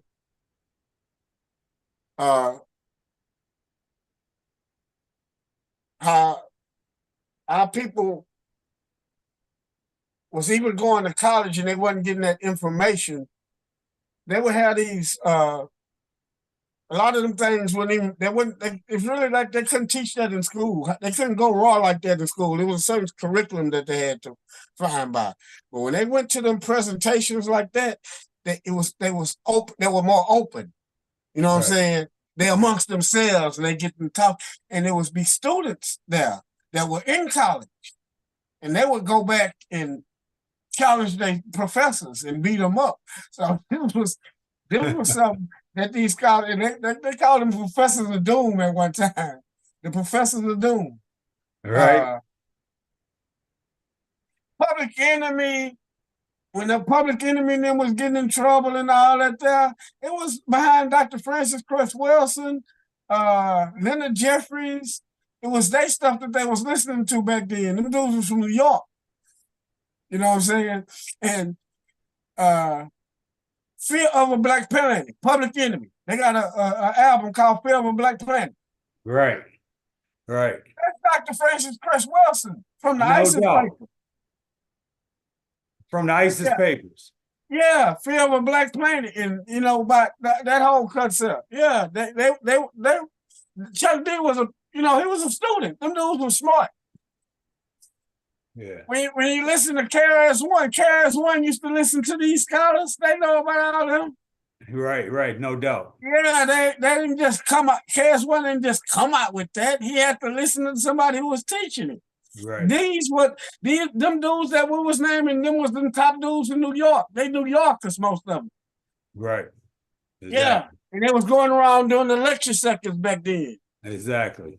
Which made them and anybody in New York more conscious than anybody else. Remember I tell y'all my story that I'm from the South. I go up there and I meet with people. They already know about these scholars and stuff. That's already happening up in New York and in Philly. If you can go to New York from Philly, you know what I'm saying? They can go visit when they know a certain scholar coming down there. John Henry Clark was up there. Yeah, they already know about that. I don't know about that shit. So when I'm talking about some Martin Luther King, y'all niggas slow from the South. You know, right. Nothing. You know what I'm saying? Now, again, the most conscious that I was from rap. I might hear Public Enemy. I might hear a Brand Nubian, Peace Guard, some of the stuff like that that I would pick up. That I knew it was cool. Or if I watch their videos, they're going to show Malcolm X with the gun. They're going to show the red, black, and green, but I didn't know it was Marcus Garvey when S-Clan was doing all that shit. I didn't know that was Marcus Garvey had created that. I just, the African medallion. Right. I like that shit. You know what I'm saying? So, Queen Latifah came out with the ladies first and stuff. That was straight representing the culture. You know what I'm saying? And then, as I say, Drake came out and say, no more medallions and none of that shit no more. Shit, we're going to smoke some herb. It's about to crack. And, KRS-One was the only one that kind of stayed. He still stayed in this lane the whole time. And almost like right now, he getting back popular because we know we don't hear that no more. So you got the KRS-One. Nas was kind of a little bit conscious. He'll put in Wu-Tang Clan, as we say, Brand Nubians, but they didn't last too long. The Wu, because they was 5%ers, you will hear the God language or the knowledge of self. You might hear some, Farrakhan stuff or some Dead Press came out, more revolutionary. Yeah, righteous teachers. Yeah, other than that, you kind of, the flow went to, puffing them and all that there and, shoot them up until it just went crazy with the, what they call it now, the drill music, kill music, So, got to go back home. We got to go back to Sankofa. We got to go back to our original culture, where it came from. Telling us about, again, how beautiful we are. You know what I'm saying? And that's that. Yeah, I wasn't familiar with Adelina Sanford. Maybe Amos Wilson. But the other ones is I was introduced first to Professor James Smalls. That was my first introduction, and then Ashwa Kwesi and Anthony Broaddard, and I mean a long list, man. And, just for the viewers, you pop into one of these on YouTube, right, and it's going to show you a whole litany of them. You already know how YouTube works, but it's going to be hard to get up out of it. And I remember Jamie told me, you're going to have to take a break from this weekly. You're going to have to take some days off and stuff because it gets that way. One dude learned that you were deceived, with an alien, education. And then you got to learn how to act through the meiotic, cultural system, the spiritual system. And then just and then the Netchers, man, the Netchers just turned me on, man. There's so many of them. At first, I was thinking I was going to do a presentation on them, and then I started looking into them, and they equate to so much. The principles are so vast, and so I couldn't put it all together, and still haven't done it yet. And then we started getting into the landscape, of Africa and where people came from, and and then I learned that no matter, I had it in my head about the beginning started in Africa, but now you get more in depth. Now I get more in depth with it, and it's like it's just straight up denial that denying the Afro-centered information. It's just straight up denial, and then it leads into fear. And then you're a person that's talking about I ain't scared of nothing. Well, you scared to be African, man. There ain't nothing deeper than African registered. And if you find it, come to Sankofa 180 and let's talk about it. Show it, right? I want to know about it, not to debate. But if you got the proof, bring it. We bought receipts over here. So, so Gerald showed, receipts. He showed, what Jamie talked about. You can take these cats for their word, man, because everybody else is either referencing them or deflecting from them with this misinformation, right? To make their own self their supremacy, right? So, study up. That's my whole thing. When you saying it like that, and as you kept saying it, you brought up 11 of them. We can take it separately and think that they're all talking about something different, and they are. You with me? But overall, it's Sankofa. They taking us back to the source. Exactly. You can't go. Wherever the further you get, the blacker it get. Yeah, one might be talking about the landscape, the other one might be talking about the spirituality, the other one might be talking about this certain history, but it's all taking us back Sankofa. Yeah. So that's what all of them, you have to look at them, all of them as collectively as Sankofa teachers. They are saying they bringing us back. And that's what I tried to do with the presentation, was to show who they are and what they were doing, and to bring it back to, we not them, but even us on this here that got this forum open, we trying to be that. We trying to be a place to bring information, or a place where people can bring information that's connecting us back to the source. It's simple as that. That's it. And we showing that we learn from that, because we're able to articulate, and we're going to do it every week. We're going to be here. And this is what we're going to be on, just like they were. And you will see them. You will hopefully see us coming to ourselves as we present on a weekly basis information. You know what I'm saying? Just as they were presenting information. We just present some of their information. But we go and retrieve it. We go and get it. Yeah.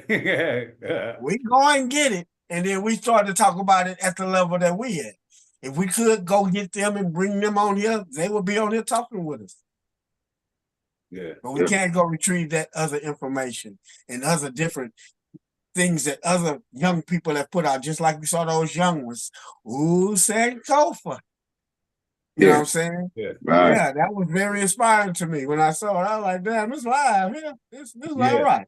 And they gave a great description of that egg, man, and why, the purpose of going back, and the derailment from the truth, right? The beauty of a person within, and then you got to make up all this falsification outwardly and shit, and how beautiful it is just to be beautiful, right? And if we believe the lie, it can make us be depressed.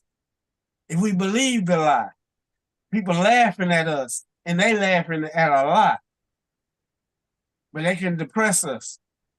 They can put us in that state of, as she said, she went back home and, why y'all tell me I'm good and, fuck y'all. Y'all lied to me. You know what I'm saying? Why y'all tell y'all make? I'm over here strutting my shit, and y'all, ooh, Sankofa. They weren't saying ooh, Sankofa when I left. That's where I came from. Ooh, what? Saying what? You know, and she believed that more than she believed them. Yeah. That's another thing that we should get out of that. You don't believe nobody that you don't know more than the people that you was down with. You are the shit. Yeah, I am the shit. I don't care what y'all think. I'm the shit. All right. Y'all playing. Y'all hating on me because I got all these colors. Right. Y'all hating on me because I got this melanin. I got these different shades.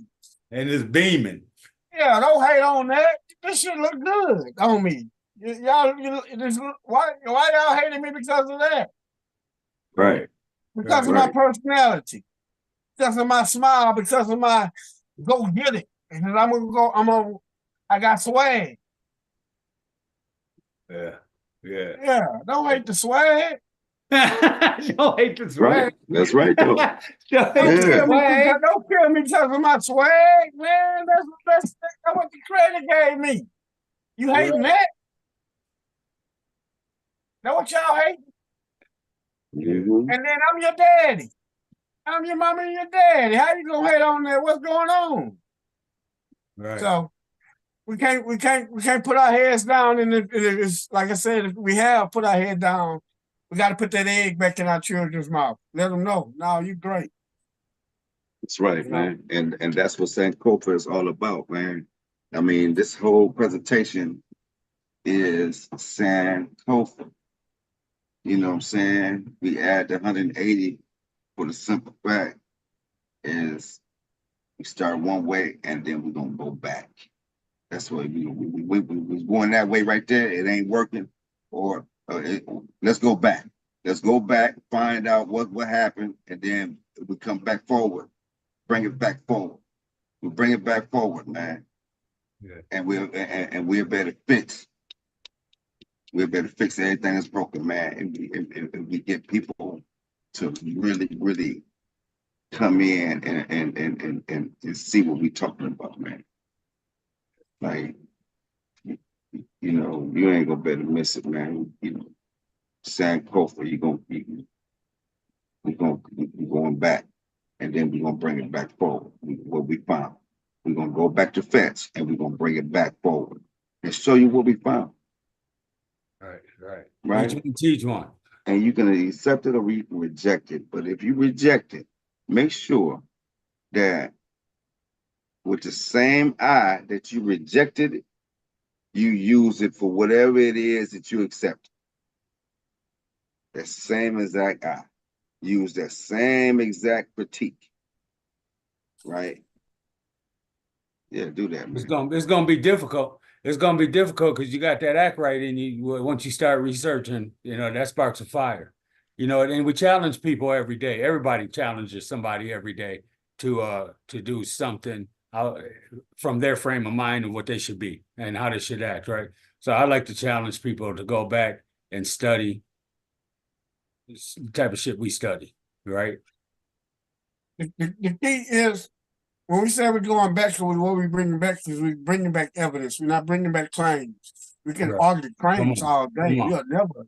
Again, we're on a different level where you got to bring the evidence, and that evidence has to be examined. I don't care. We don't care about your claim. Tell them what the claim is. The claim is anything somebody purporting. You got to claim if you don't got the evidence. Such and such said, the Bible said, this here says, no. What's the evidence behind it? We only gonna deal with the evidence. That's what we're gonna bring back, evidence. So as James said, if you're rejecting the evidence, you're rejecting facts. You're living in an alternative world if you reject the facts. I don't really care about which. If you're on that level where you're gonna reject the facts, don't come around me no more. You're not about truth. I'm about truth in my yacht. We're trying to go back and reclaim what has been lost. We're trying to reclaim the truth. I'm not going back and gonna bring some false shit back, trying to get a fake win. You know what I'm saying? I don't, if it ain't happened, I ain't about that. It's not about no fakeness. If this what y'all did and this y'all great accomplishments, even if I'm looking for something for me, I'll say this what y'all did. It's the truth. I'm about truth. And give credit where On credit's due. opposite level, yeah. And if we bring some evidence and you just reject it because you just don't want to, I'm not going to deal with you no more. You ain't about truth. You ain't about reasoning. You ain't about logic. And it's a lot of people that way. You about your opinions or your alternative facts. That ain't what we're about. And that ain't gonna work too much around me. If anybody know, I ain't gonna even put up being around in my space when we dealing on a building level. But you it's know time what? to build. I don't care if you're my friend or not. Let's deal with the facts, and let's deal with that. Let's deal with truth. And not saying that I'm gonna be wrong too at times, but let's deal with the facts. Right. And, that's what that evidence, and that's what Sankofa. So we have had people that came in Sankofa with some of that bullshit, and they didn't last. Here we go.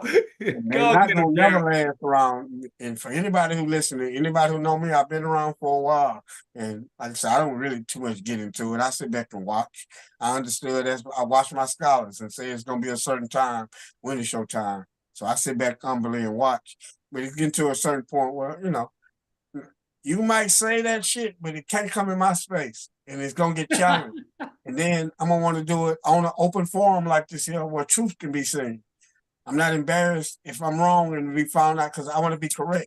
If I'm thinking incorrectly and you can show me by evidence that I'm wrong, I'm gonna say, hey, thank you. I'm gonna be about that, but you're gonna do the same thing to me. You're gonna say you're gonna stand corrected, or I'm gonna run your ass away. Most time people don't want to be corrected.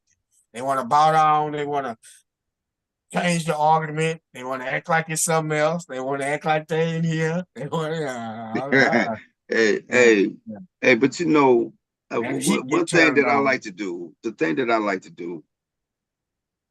is okay. So if let me tell them what you like to do. No, go ahead. Because I'll use them as a teaching tool. Okay, so this is what so let's go through it, right? And so a lot of times, you be fed up, and that they understand what you're saying, but they playing, that Bible, like you said, for some reason, all common sense just vanishes, right? And so when you get into that Bible and you get to talking about it, or whatever it is you're talking about, it ain't gotta even be the Bible. It could be your Qurans and whatever else you got out there. You know what I'm saying? You listen, man, you got to bring the facts. Facts is what we dealing with. We gonna deal with some facts. We don't want to like the brother said. Claims is not gonna work too much. You got to bring facts, man. You got to bring, and I'm only gonna talk to you about what I can prove. You know what I'm saying? If I can't prove it, I ain't even trying to, and you ain't gonna have no fight for me. You know what I mean? But I still like to use people as a teaching tool, brother. However they come. If you're going to deny it, okay, so let me continue to teach. Teach. You could be the forum's punching bag. You know what I'm saying? Come on in here and you can be the forum's punching bag. Yeah, Jamie gonna educate you as long as you're gonna stay online. As long as you stay here, I'm gonna continue to shoot. I'm gonna continue to shoot. He don't mind at all. I'm gonna continue to shoot. Me and Gerald get sick of that shit. Yeah, you can go around the corners, and you can go around the corner with, hey, okay, listen, man, the brother said he apologized. Now let's get to this, right? Right. Let's get to this, right? That's why we make a good group. And Eric is he about bringing some books and some bones. Yeah, he gonna bring the books out. He gonna break the book. And the Gerald bring the books out too, though. Yeah, without a doubt. Yeah. I'm gonna tell you, man. I like the pyramid text. I like them texts. See, them the texts I like. See, that's where I like to shoot you to. I want to shoot people to them texts. You know what I'm saying? That's what I mean. That's And you know when timelines, when we talking about that kind of stuff, man. Look, man, let's go to where we can find it at. I got another little joint, cold little joint, man. I ain't broke it out in a long time. I ain't no telling where it's at right now, but yeah, I got a pretty cold book, man. Uh, kind of giving a side by side with a lot of stuff that happened in the pyramid text and then what happened in the Bible. You know what I'm saying? I got a few. I got one of them too. Again, when I'm saying claim, some people might not understand what they might think they claim is evidence. That's just an ignorance to them. I can only deal with it a couple of times when they do that. And then some people just don't know. They think a claim is evidence. But once you get to that level and you confront somebody who say, no, this is the claim, and it's not, I'm not going to play with you too much more with that. At one time, I believed claims was evidence. You understand? Until somebody said, show me the source. And it's something that's going to happen with you when you realize, oh, shit, if you're honest with yourself, wait a minute. I don't have nothing to prove it back. I'm believing something. And once you get caught into that one time, it should make you elevate up to a level. So I'm saying, sometimes I do encounter people that are bringing claims that they don't know it's not. That's okay with me dealing with you. Maybe twice. Let me explain. But if you keep doing it after that, no, I'm gonna get very crazy with you. Let me give you some evidence to that, man. So when me and you know this, but so when me and Jamie hooked up, man, I was bringing my best, man. I was bringing my best to him. But see, I respect Jamie, right? And he was bringing evidence, and so man, I remember hanging up on him and saying, and while pacing around the crib and all this stuff, and having to go do some stuff and trying to get right back at. So I can get back at Jamie and with this evidence that I got, which was a claim, right? Mm-hmm. Now I'm presenting it as pure evidence, right? And but as each one that he provided me with the evidence, I was like, damn, I can't deny that, right? Let me just go see. And then I had another thought, right? And some other stuff that I was working with, and so I present that. And then I just fell off, man. And then I jumped into James Smalls. And that was a wrap. It was a wrap then. Oh, the Professor James Smalls, boy. Hey, listen, man. Huh? Go ahead, Gerald. Sometimes when people are fighting on certain things, they go and claim against claim. Until evidence is brought in, you really don't know it's a claim. That's why it's something that you got to go through. That, say for instance, if you was going with your claim, if you was in Christianity, somebody can go with their claim from Judaism or Islam. Or Christianity. They're just pulling out the scripture and they debating each other, but there's no evidence behind none of it. So it's like, well, my book say this here. Well, mine say this here. And like, well, what's the evidence? And it without understanding that. So when you go back to Kimmy, then you say, well, here go this here, and this is body, and he lived. This the temple. What's y'all shit, huh? I mean, y'all holler about Solomon's temple. Show where's that temple at so I can see. Huh? I think it's over 3,000 characters that's supposed to be mentioned in the Bible, and you can't find none of these cats. Hey, but Jamie asked me. This was the dead ringer, right? And then he hit me with James Smalls, because he hit me with this real at the beginning. He said, whose voices that you hear when you say you heard God talking, Jesus talking? And now I had two options. Either to put make up who I seen, what I heard, and what it sounds like. See, I got to make that up. Mm-hmm. Or, damn, that's my voice.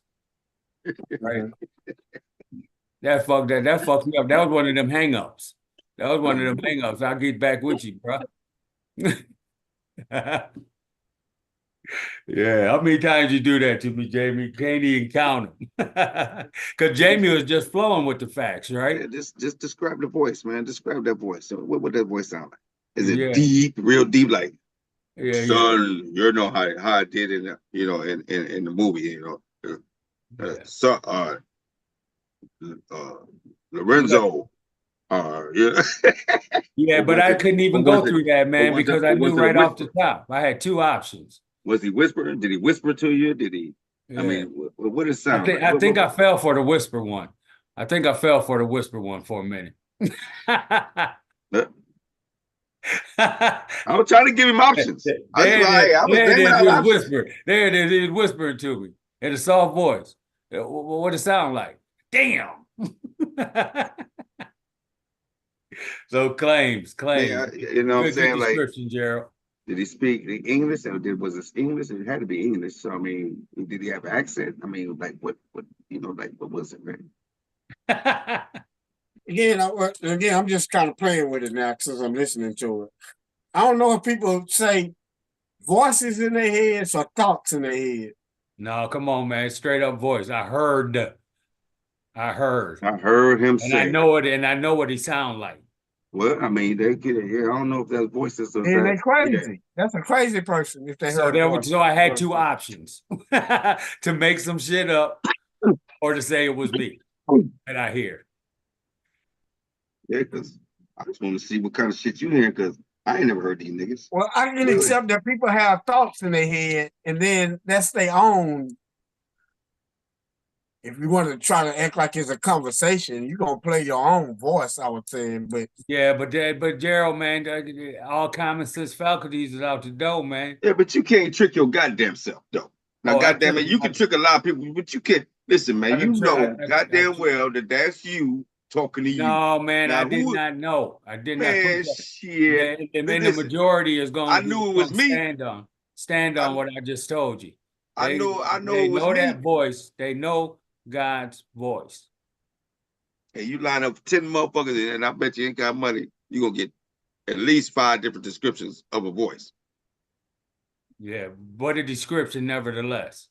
And that's gonna bring up a whole lot of questions. I just want to see what in itself, just in itself. So you really heard this for real, huh? You really think you heard this? Like, oh shit, now hold it. I may not be equipped to handle what the fuck you going through right now. Yeah, exactly. I'm just pushing history. You need some other shit. Yeah. Yeah, but quite the transformation, man. And going back to Sankofa, man, not being frivolous about it either. We put that work in, man. And it's I think, my personal experiences, I just kept I'm a researcher anyway. So I just like and I like nature and I like chemistry and I like things like that, man. But when it comes to those answering those questions, it's like, okay, I ain't really got too much on this. It makes sense. And I know Jamie ain't coming with no whack shit. So yeah. It becomes a fear, man. If I let go of this, man, and then I ain't supposed to study nothing else, there's witchcraft and debauchery and all that shit, man. If you just, go this deep and then it looks where it leads you to, truth. Right. Showing you Motherfucker's so scared of truth, right? You're gonna lose your family, lose your community, your status, all the stuff that's exempt of know thyself, be true to thyself. Right. Remember, I was like, man, listen, man, like we got the pharaohs. We got a lot of pharaohs' bodies, man. Whereas any of these people, man, you talking about, and now just mind you, pharaohs is a much older than Jeeves and them. So I'm just saying why we can find them, but we can't find none of Jesus in them. None of them. We ain't found none of them cat. Remember, They don't build statues though. Hmm? They don't build statues though, but they ain't got nothing to go with it.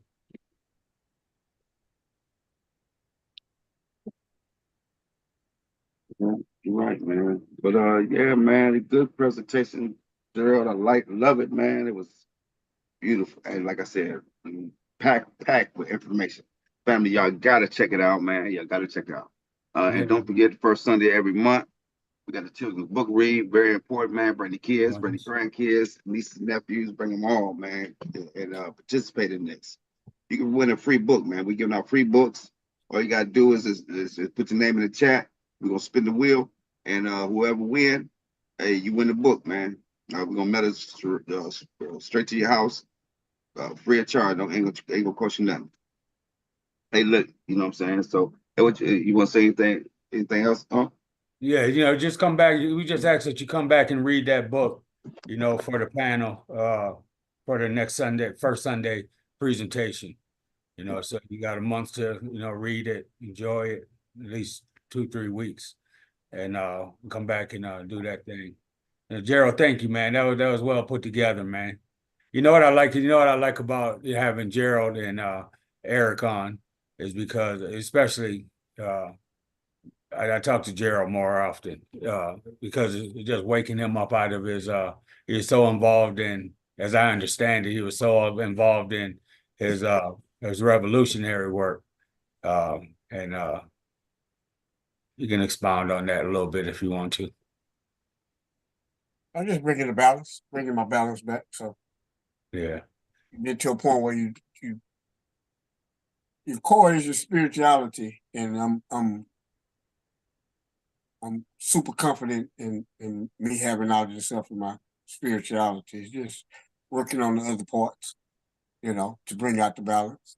And one time I was so heavily just spiritual only, which not allowed me to be doing those type of things as far as dealing with the community and socialization, because you ain't worried about nobody. Nobody don't matter. So to have that balance, it's a good thing. But me knowing that coming back. When you say nobody mattered, explain that. About me.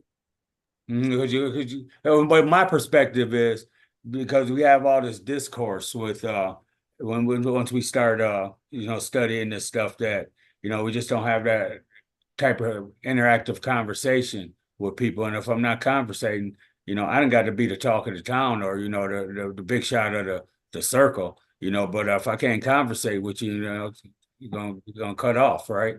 So that's what I'm saying. So I don't know what you was describing. No, spirituality is it's a cutoff thing. It's a very personal thing, and if ain't nobody dealing with you on that, if you get that to it, then they're getting you off your page. They foolish. It's you focus on that. So imagine a Christian or a Muslim or somebody that's really into that on a religious level. They're not gonna fuck with nobody. You know what I'm saying? None of that other shit don't matter. They're so focused into that.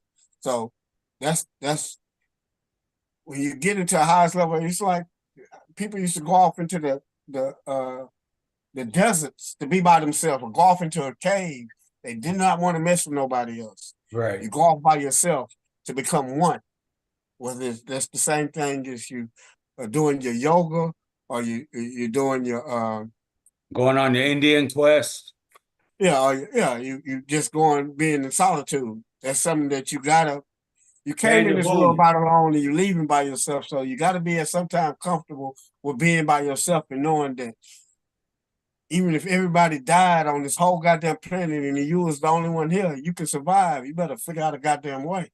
I done been through those type of things before. Like, shit, if I was the only one here, what am I gonna do? You know what I'm saying? I had to figure it out.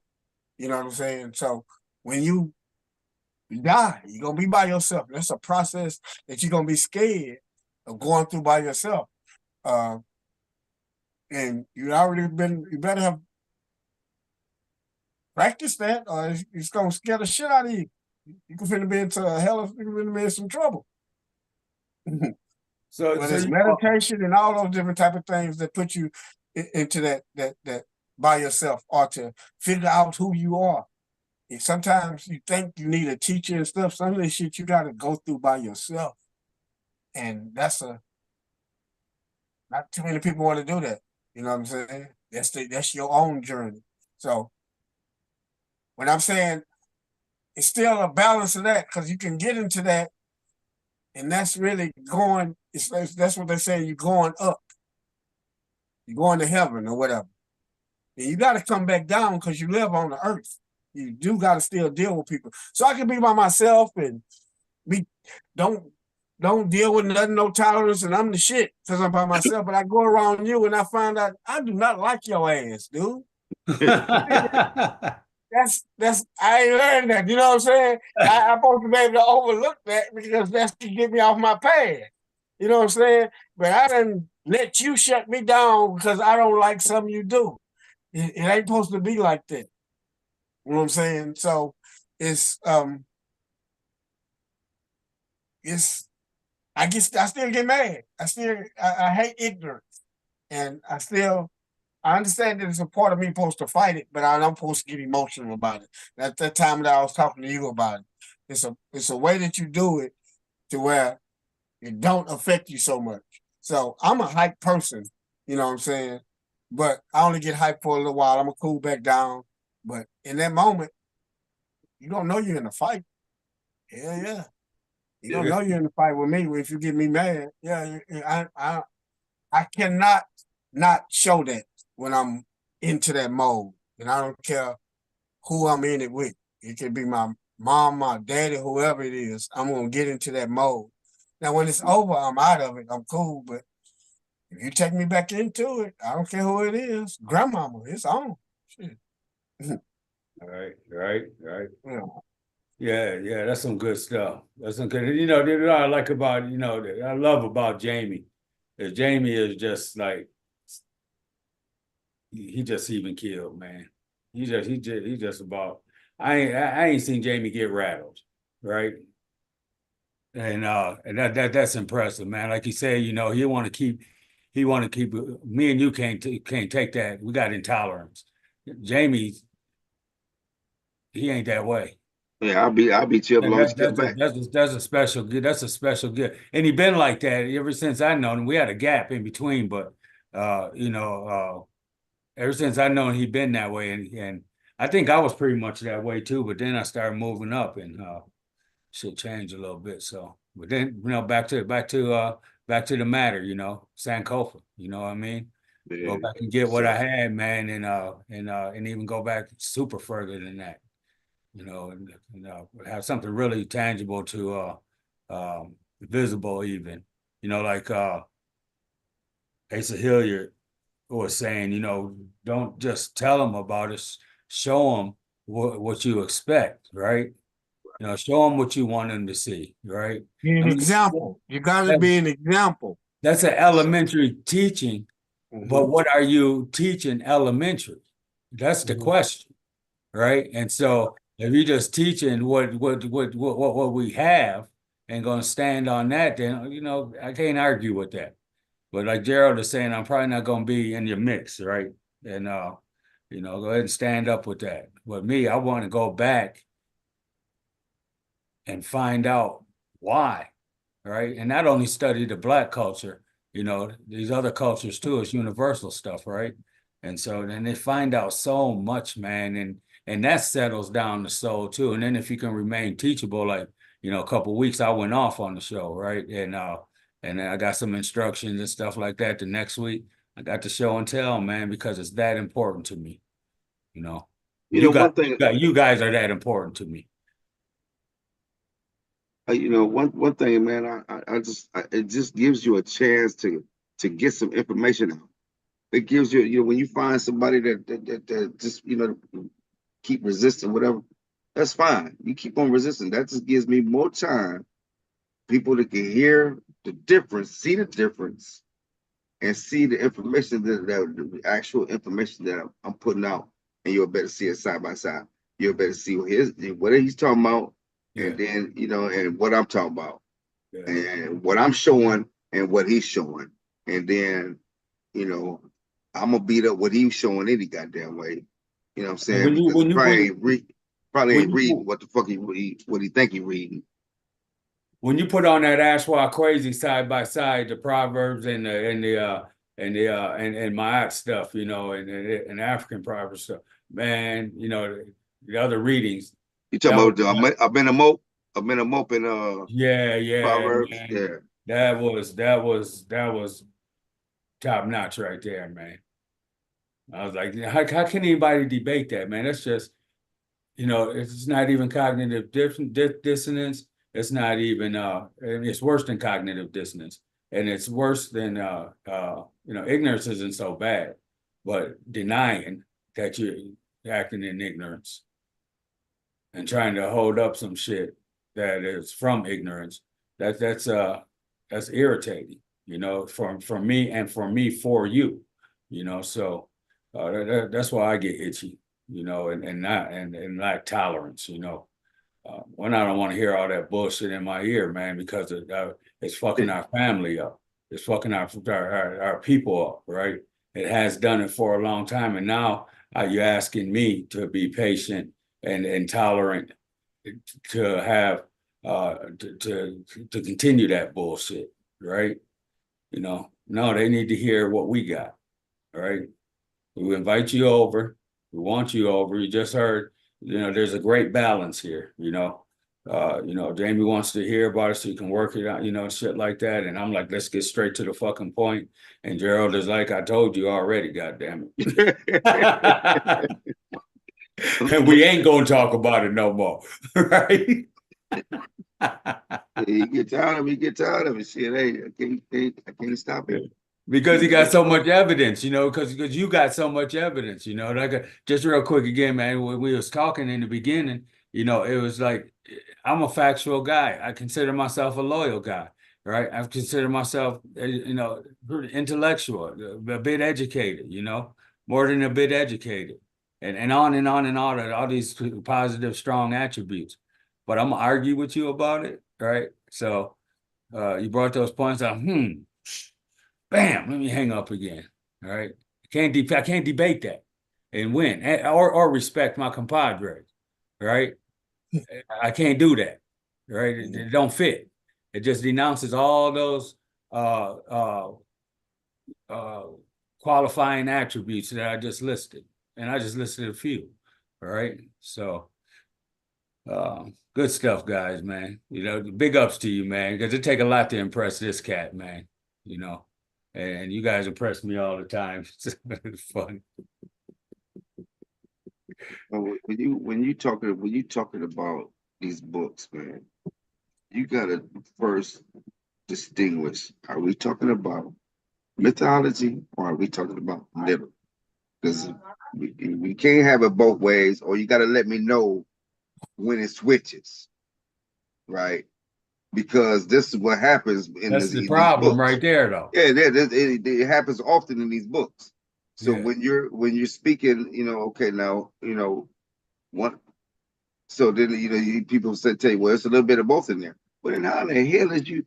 Who is you to distinct? See, this is when you get. This is when this is what upset. This is when I get irritated.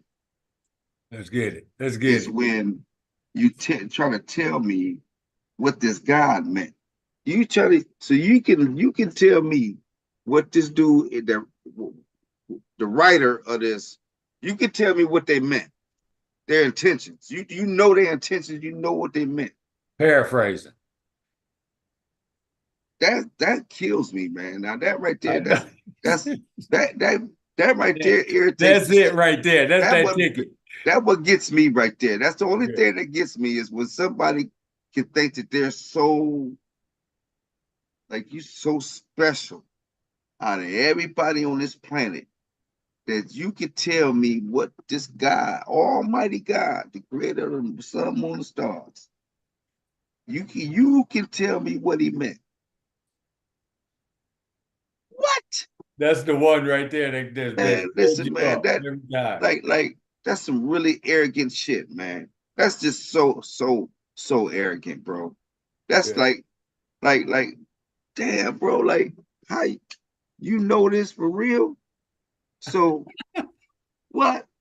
I got questions, man. Can you find these out? Right? See, real questions. Yeah. Yeah. Like, and I want to, I would like to have a definitive answer. Like Like, yeah, man. Like, seriously, like, the main question is, damn it, where was you at during slavery, man? During slave time? Where was you at, man? What happened? A real question that has become so obsolete. You know, people want to deny that or evade it, and Where were you? What was you doing? What was happening? And because according to this, it was supposed to happen. Right. So why would you? What's the point? What was your point in that, man? And what's the point of us still being up under somebody's foot? So from that point, from that point to this point, what were you doing and what was happening, man? What what was your intentions? And what, you know what I'm saying? Like, because according to this, same thing, it say that it was we your people. We supposed to be your people, your children. So I'm just trying to figure out what's going on here, man. Yeah, you got a whole lot of explaining. So that's why I said, when a person comes to you and can explain to you what they meant in that Bible, and man, you better run. But that's a damn nutcase, man. A damn nutcase, man. He's a nutcase, man. Anybody try to tell you what the writers of that book said, what their intentions was, man? He a cold cat, man. He cold. Cold. Cold. Right. Cold. Ain't even nothing I'm interested in right there. Man, listen, man. They tell you, he can tell you, No, that he ain't what that meant. no, That ain't what that meant. Again, That's what that's this He meant. couldn't tell That me a ain't what that damn meant. thing. That mean this. That ain't I'm mean not that. That listening. mean That's my this. point. Some people might be interested and think that's not even interesting to me. I know my history. So I know the history of that. So when anybody come with that shit, I don't care if it's my damn whoever it is, pet, whether they friend, foe, family, you're gonna get a animated me. I don't listen to that. I don't play that at all. I'm not interested in that. I know they can't trick me what somebody said. Nah. That's why I'm saying my level of that. They can tell me they keep that to themselves what they believe, but they're not gonna tell me that. No. Hell no, not in my presence. I know what I'm finna tell you, it's finna get ugly. Yeah, that's what I was saying, though. That's the only thing that really irritates me, man, is when someone can take any one of these books, that's the Quran or this Bible, and tell me exactly what this almighty, all powerful, this creator of the sun, moon, stars, you can tell me what he meant. You going only if you go in their space, and then you almost gotta respect it. I'm gonna go in your space. I'll go in your space, and you can tell me you still who in the fuck? A preacher gonna do that every Sunday. You can't go in there. You can't go in there. They're gonna throw your ass out. You go to church. Go next Sunday. We'll watch it. You're gonna get your ass thrown out. They can do that. That's their space. You got to respect. Like if I was in my space doing it, you better not come in there and shit. I'll whoop your ass, Jamie. You'll get your ass thrown up. And again, that's what I'm saying. I respect them to do it. And if I go in their space, yeah. If I'm watching TV and I click on that and that's what they talking, I'm in their space. If I sit there and listen to it and get mad, that's my problem. I know I ain't going to their church and listen to it. You understand? But if I do, I gotta. If I think I'm gonna go in there and challenge that person about what he believes, I'm wrong. According to my yacht, I'm wrong at that. That's their space. I gotta allow that. I don't do that. I'm talking about. They not gonna come in my space, is what I'm saying. If we're in the neutral zone and I'm hearing that and I'm neutral, he's gonna stop that shit. Yeah, that's the same thing Jamie talking about, but Jamie will lead him in. Yeah, but see that right there, that's the only thing that it kind of that really irritates me though. When you know what I'm saying, when we just say for instance, we going through it with a Christian or even an apologist. Say we going through it with an apologist, and he get to reading these scriptures, and then you tell him, okay, now this is what the scriptures say. It say this, and then he tell you, oh no, that ain't what it mean. It mean this. Right? Hey, listen, man, listen. And I know damn well you done heard that before 100 million times. I know you done heard that 100 million times. And right? And they gonna tell you, they'll tell when they read that bike, they read the scripture. Woo, all right. And you be like, okay, now, you can't get the fuck out of this here. It say that the bears ate up the kids because he was talking about the man bald head going up the hill. Right. No, right. that ain't what that means. See, what that mean is, and now, right now you get, see, that's where I get irritated right there, because now you so arrogant, brother. You so goddamn arrogant. You can tell me what the Almighty. So he talked to you. Out of everybody on this planet or in this group, you the only one he talked to. That what I'm saying? That what you telling me? He talked to you and you only. Right? What the fuck do y'all talk about? Because it ain't got nothing to do. I bet it ain't. What, you know what I'm saying? Like, come on, man. Like, out of all the people, he talked to you. What makes you so now you so special that he like that just burns me the fuck up, man, because that's just arrogant as shit. That's about the most arrogant as you can get, man. That's about the most arrogant as you can get, man. That's really, really arrogant, bro. When you can tell me what the you can't you can barely listen, man. You can barely what? You can't tell me what another man intentions was, bro, that you ain't never laid eyes on, man. You don't even know he exists. Right. Was you telling me what he meant? Yeah. Oh, man, now you think you talking to a dummy. So I can't read the same English that you read. Like you reading a whole different English than I'm reading.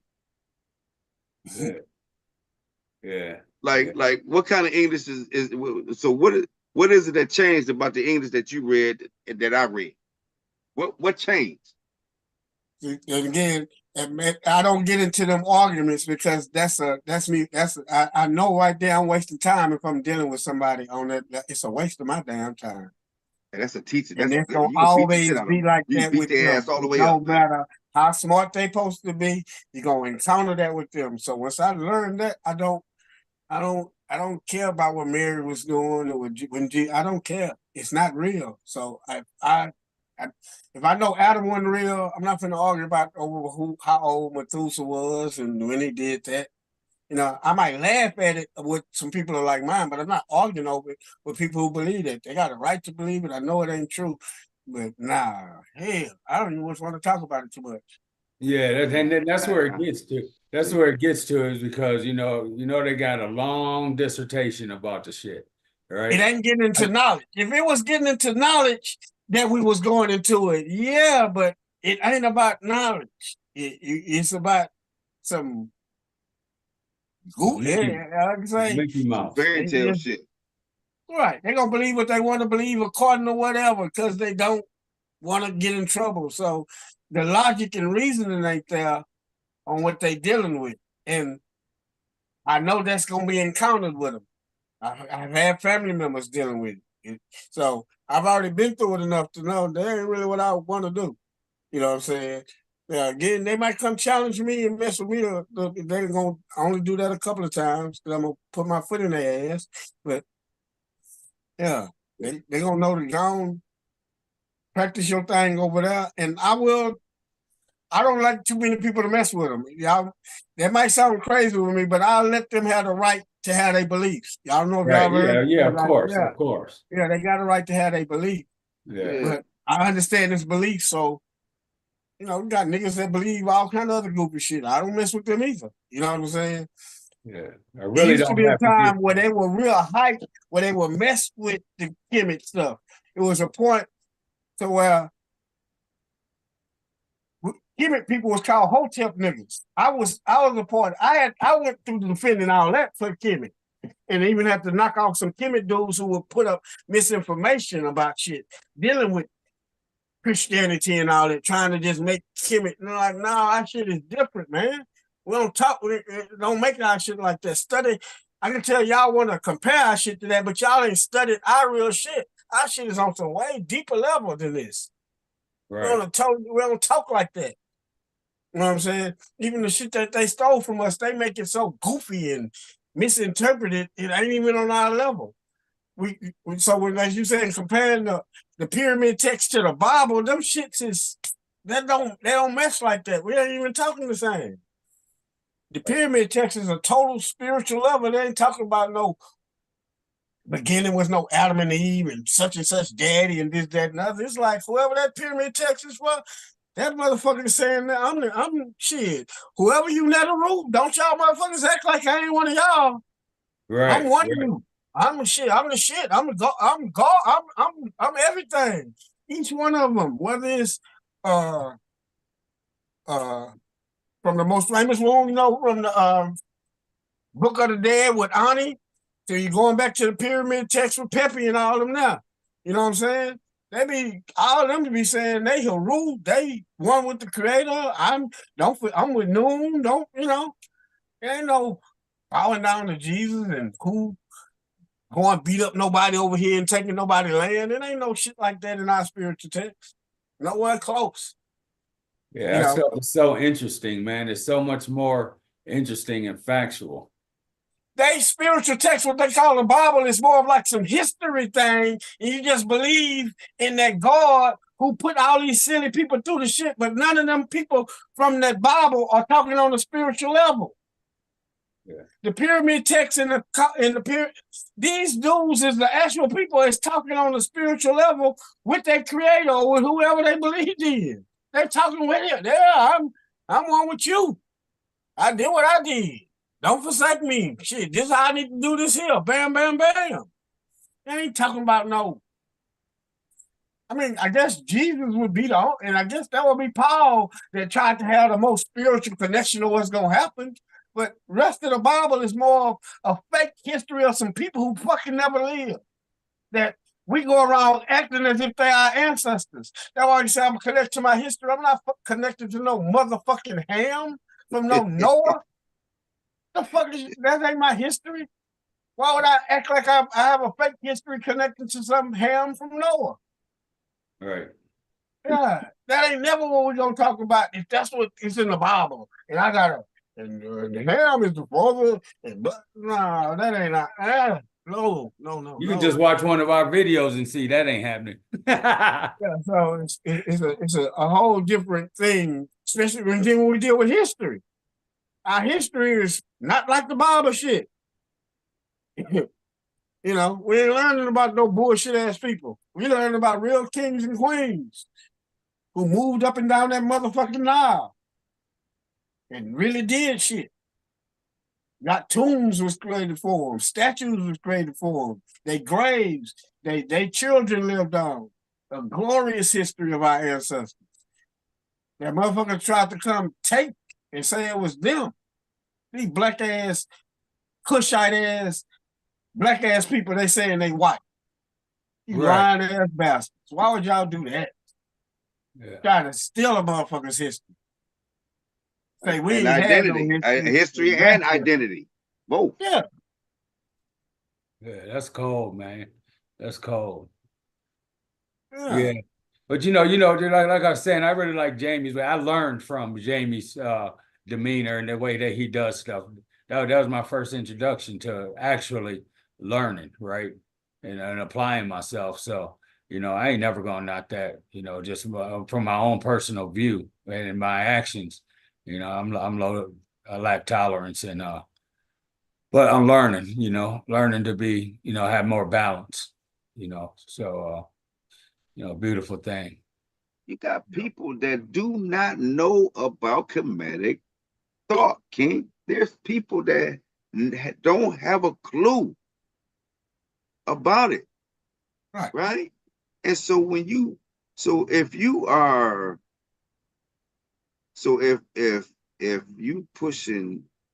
this person is pushing Christianity, Jesus, whatever, any of the Abrahamic faiths, if they pushing any of those, this is all. If they don't have a clue about comedic thought, All they know about, they heard about all the, you know, the ones that's out here, Buddhism, you know, Catholicism, all, you know, all them, Judaism. They know about them, you know, Islam. They know about all that. Dang, how many? I didn't know about Kemetic Thought King until I found Kemetic Thought. Right. Right. You feel me? Like Right. years, right? I did right. So what I'm saying, so had I not ran into it myself, and someone was to come to me pushing it, and I'm leaning towards some biblical shit. Excuse me, just not really sure. Still got a bunch of questions, but I'm kind of leaning towards it.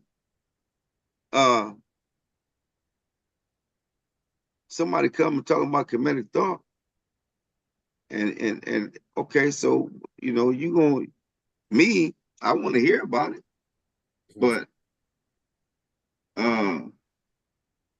probably not gonna be receptive, right? My thing is this, man. I think that there's people out here that is going that is gonna stand on what they grew up on. They're gonna stand on. Well, you know that. You They're know gonna stand on it, right? And not knowing that we have those concepts way before that shit was even thought about. But they don't know this. But see, they don't. But if they don't know this and they're thinking, then I think that it's worth going through it with them to show them what you're talking about. And of course, you're gonna have resistance. You're supposed to, if they're a believer, if they really believe. You're supposed to have resistance. You're gonna have that. You're gonna have a whole lot of pushback. But until you, but if they're really listening, they're really listening. They'll bet they you know, as time, as you beat up every concept, as you beat up every subject. I'm like, damn, man, hold it now. Let me start looking into this for real. Now you done looked into it and you go back to Christianity, and this is still your faith. Yeah, that now, yeah, I get it at that point. I get it at that point because you've seen Kemetic Thought. You see, you know, and you went back, and you still practicing one of the Abrahamic faiths. Hard, you still die hard. Now, yeah, I think that you're playing. Well, somebody's not gonna break from their religion until they figure something wrong with it. Right. Right. Yeah, Because they got to figure something wrong with it. Then they'll start searching. Somebody can be telling them at different times, and if they don't see it, it don't mean that somebody didn't tell them before. They just ain't figured out. And until I start saying something wrong with it and questioning it, that's when I went on that search. As far as time, the recovery period, over the more years, more information is coming out about it. Right. So in the 1970s, it wasn't so much as it was in the 1990s. You know what I'm saying? Yeah. Now we up into 2024. As we just showed the presentation, we got 11 different scholars we can point them back to. Back in 1990, it might have been less than that. You can only point them to a certain. So it's more people that's into it. Now, if a person goes and look, you with me? Just like anybody else, they're going to turn into it. It's not like the first Kemetic person that went back and looked, turned Kemetic because he was looking for something false. It was something there. And then he started to say, hey, come, that go Asa here. Y'all come back and look. Let me show y'all this. Right. Jamie, you got different eyes than Unc. Unc gonna still see, we looking at it, but we still seeing something different. You're gonna come back and be a different teacher and spread it Somebody gonna like the way you do it. Somebody like the way Dr. John Henry Clark do it, and then somebody gonna like Asa Hilliard more, or they might like Diop flavor more, or they might, you know what I'm saying? It's a bunch of different flavors, but they all telling us to go back to the Nile Valley. You know what I'm saying? So it's more of that out now. And at this here point, what I'm trying to say earlier, it was a point when it was just coming out. I was one of the ones that, even though I'm trying to tell people don't do it, I would go bang on the Christian. I banged on all the faiths. I was Nile Valley. Nigga, if I thought you was African, if you was one of the Abrahamic faiths, shit, it was, go back, if y'all, in them group Christianity versus Kemet, I don't know if y'all see them. I'm an old member in them. I ran, if you was a Christian in that group, standing up for Christianity. If you was into Judaism, if it was another group I was into Islam, I ran them dudes out. What y'all talking about, but we fighting behind it and getting deep into it and going behind these arguments behind what such and such supposed to do. I went through all that. And again, I realized that I was wasting my time because I did not know, I wasn't into what I was about. I'm trying to disprove that shit, which is some false shit. You with me? Right. You can waste a bunch of time. So it was at one time where they would almost stand back up to you. You with me? It would be a fight. It ain't no fight no more with Kemet. Kemet done came out and motherfuckers run from Kemet now. Right. Just as Jamie said, Jamie at one time said he used to watch the Hebrew Israelites. Then he saw a battle with them and Kemet. It was over. Once Kemet bring that information out against anybody and somebody well equipped, they gonna kick all their asses. Yeah. Yeah, they can't. Them faiths can't stand up to Kemet when it comes down to the evidence. So it used to be a time where it was a bunch of fighting against Kemet. Kemet don't have to fight nobody no more. They fight each other, but they don't fight Kemet. Kemet is established at this point. So anybody who really wants to know and look into it, you should be comfortable. At this time, a Christian won't fight you no more. It used to be a time where I used to have barbershop battles way back. Ain't no such thing no more. Them niggas don't want that. You know what I'm saying? And at that time, I was fighting with a regular person. I used to be asking for their preachers then. You see, our scholars went after their preachers. Their preachers don't want that. No. We're going after the head with it. You know what I'm saying? So it's a battle that's been won with Kemet because it's still more, as much as they not getting information, there's more time, and where y'all bodies at? More shit still coming out by Kemet over time. So if some of our people just don't study and know how much evidence we got to back up to, ain't no fight. You know, I'm finna bully you. You know what I'm saying? Just like the dude Alfredo. Alfredo, you finna get bullied, dude. I don't care about your beliefs and about Jesus or that shit. You finna get bullied. Yeah. You finna get bullied real fast on your beliefs. Because you ain't finna be able to prove nothing. I was hoping you'd hurry up and get home and get out of traffic. That's what he act like he mad about somebody else saying some shit, but you gonna be able to speak freely on Jesus? You don't got no leg to stand on. You a Christian apologist? What you finna stand on? Get your ass out of here, dude. Yeah. Nah. Yeah, that's good shit, man. Yeah. There ain't gonna be no argument. It ain't gonna be fair. You gonna have to run. Right. You know, and anybody else, like I said, another thing we had is about evidence. Hey man, what the evidence at? Whoever you is, I don't care what your name is, what the evidence? You can't come with that. I'm not finna keep talking to you no more. I'm not finna keep asking you no more. It's gonna get hostile. What the evidence? Yeah. I gotta go. I don't want to be in here no more. Yeah, that's how it's gonna be.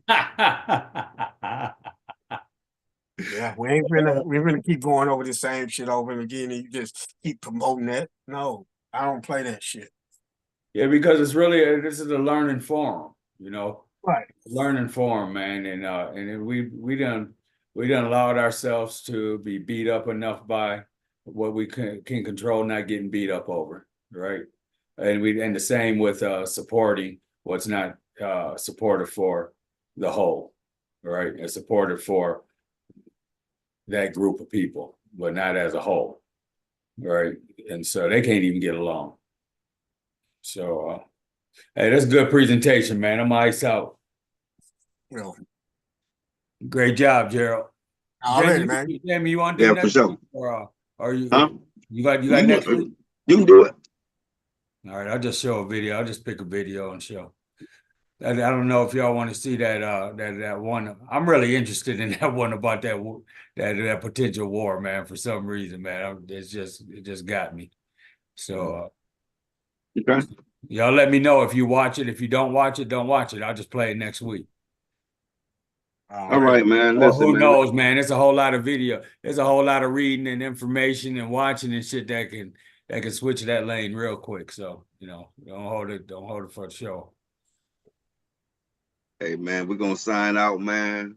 Thanks for joining, family. Again, check us first Sunday of the month. Got the children's book read. Some really good books, really good topics, man. Join us. Like, subscribe, share, give us a couple of comments. Let us know what you think. And then come on and join us, man, whenever y'all want to, man. You know what I'm saying? We ain't gonna beat you up too bad, right? No, seriously, come on in, man. Share what you think, man. It's all good, man. We love it.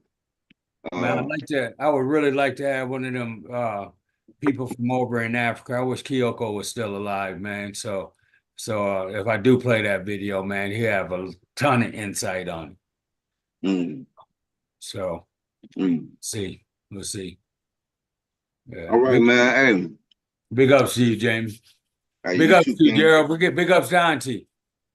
Big ups to you, E. I know you got off, man. And blessings to you, Carrie. Yeah, and peace to you, Carrie. Peace to you, Eric. You and the Hey, family. we're gonna get up out of here. Love y'all. Join us next Sunday. Got a nice one for us. You ain't gonna be disappointed.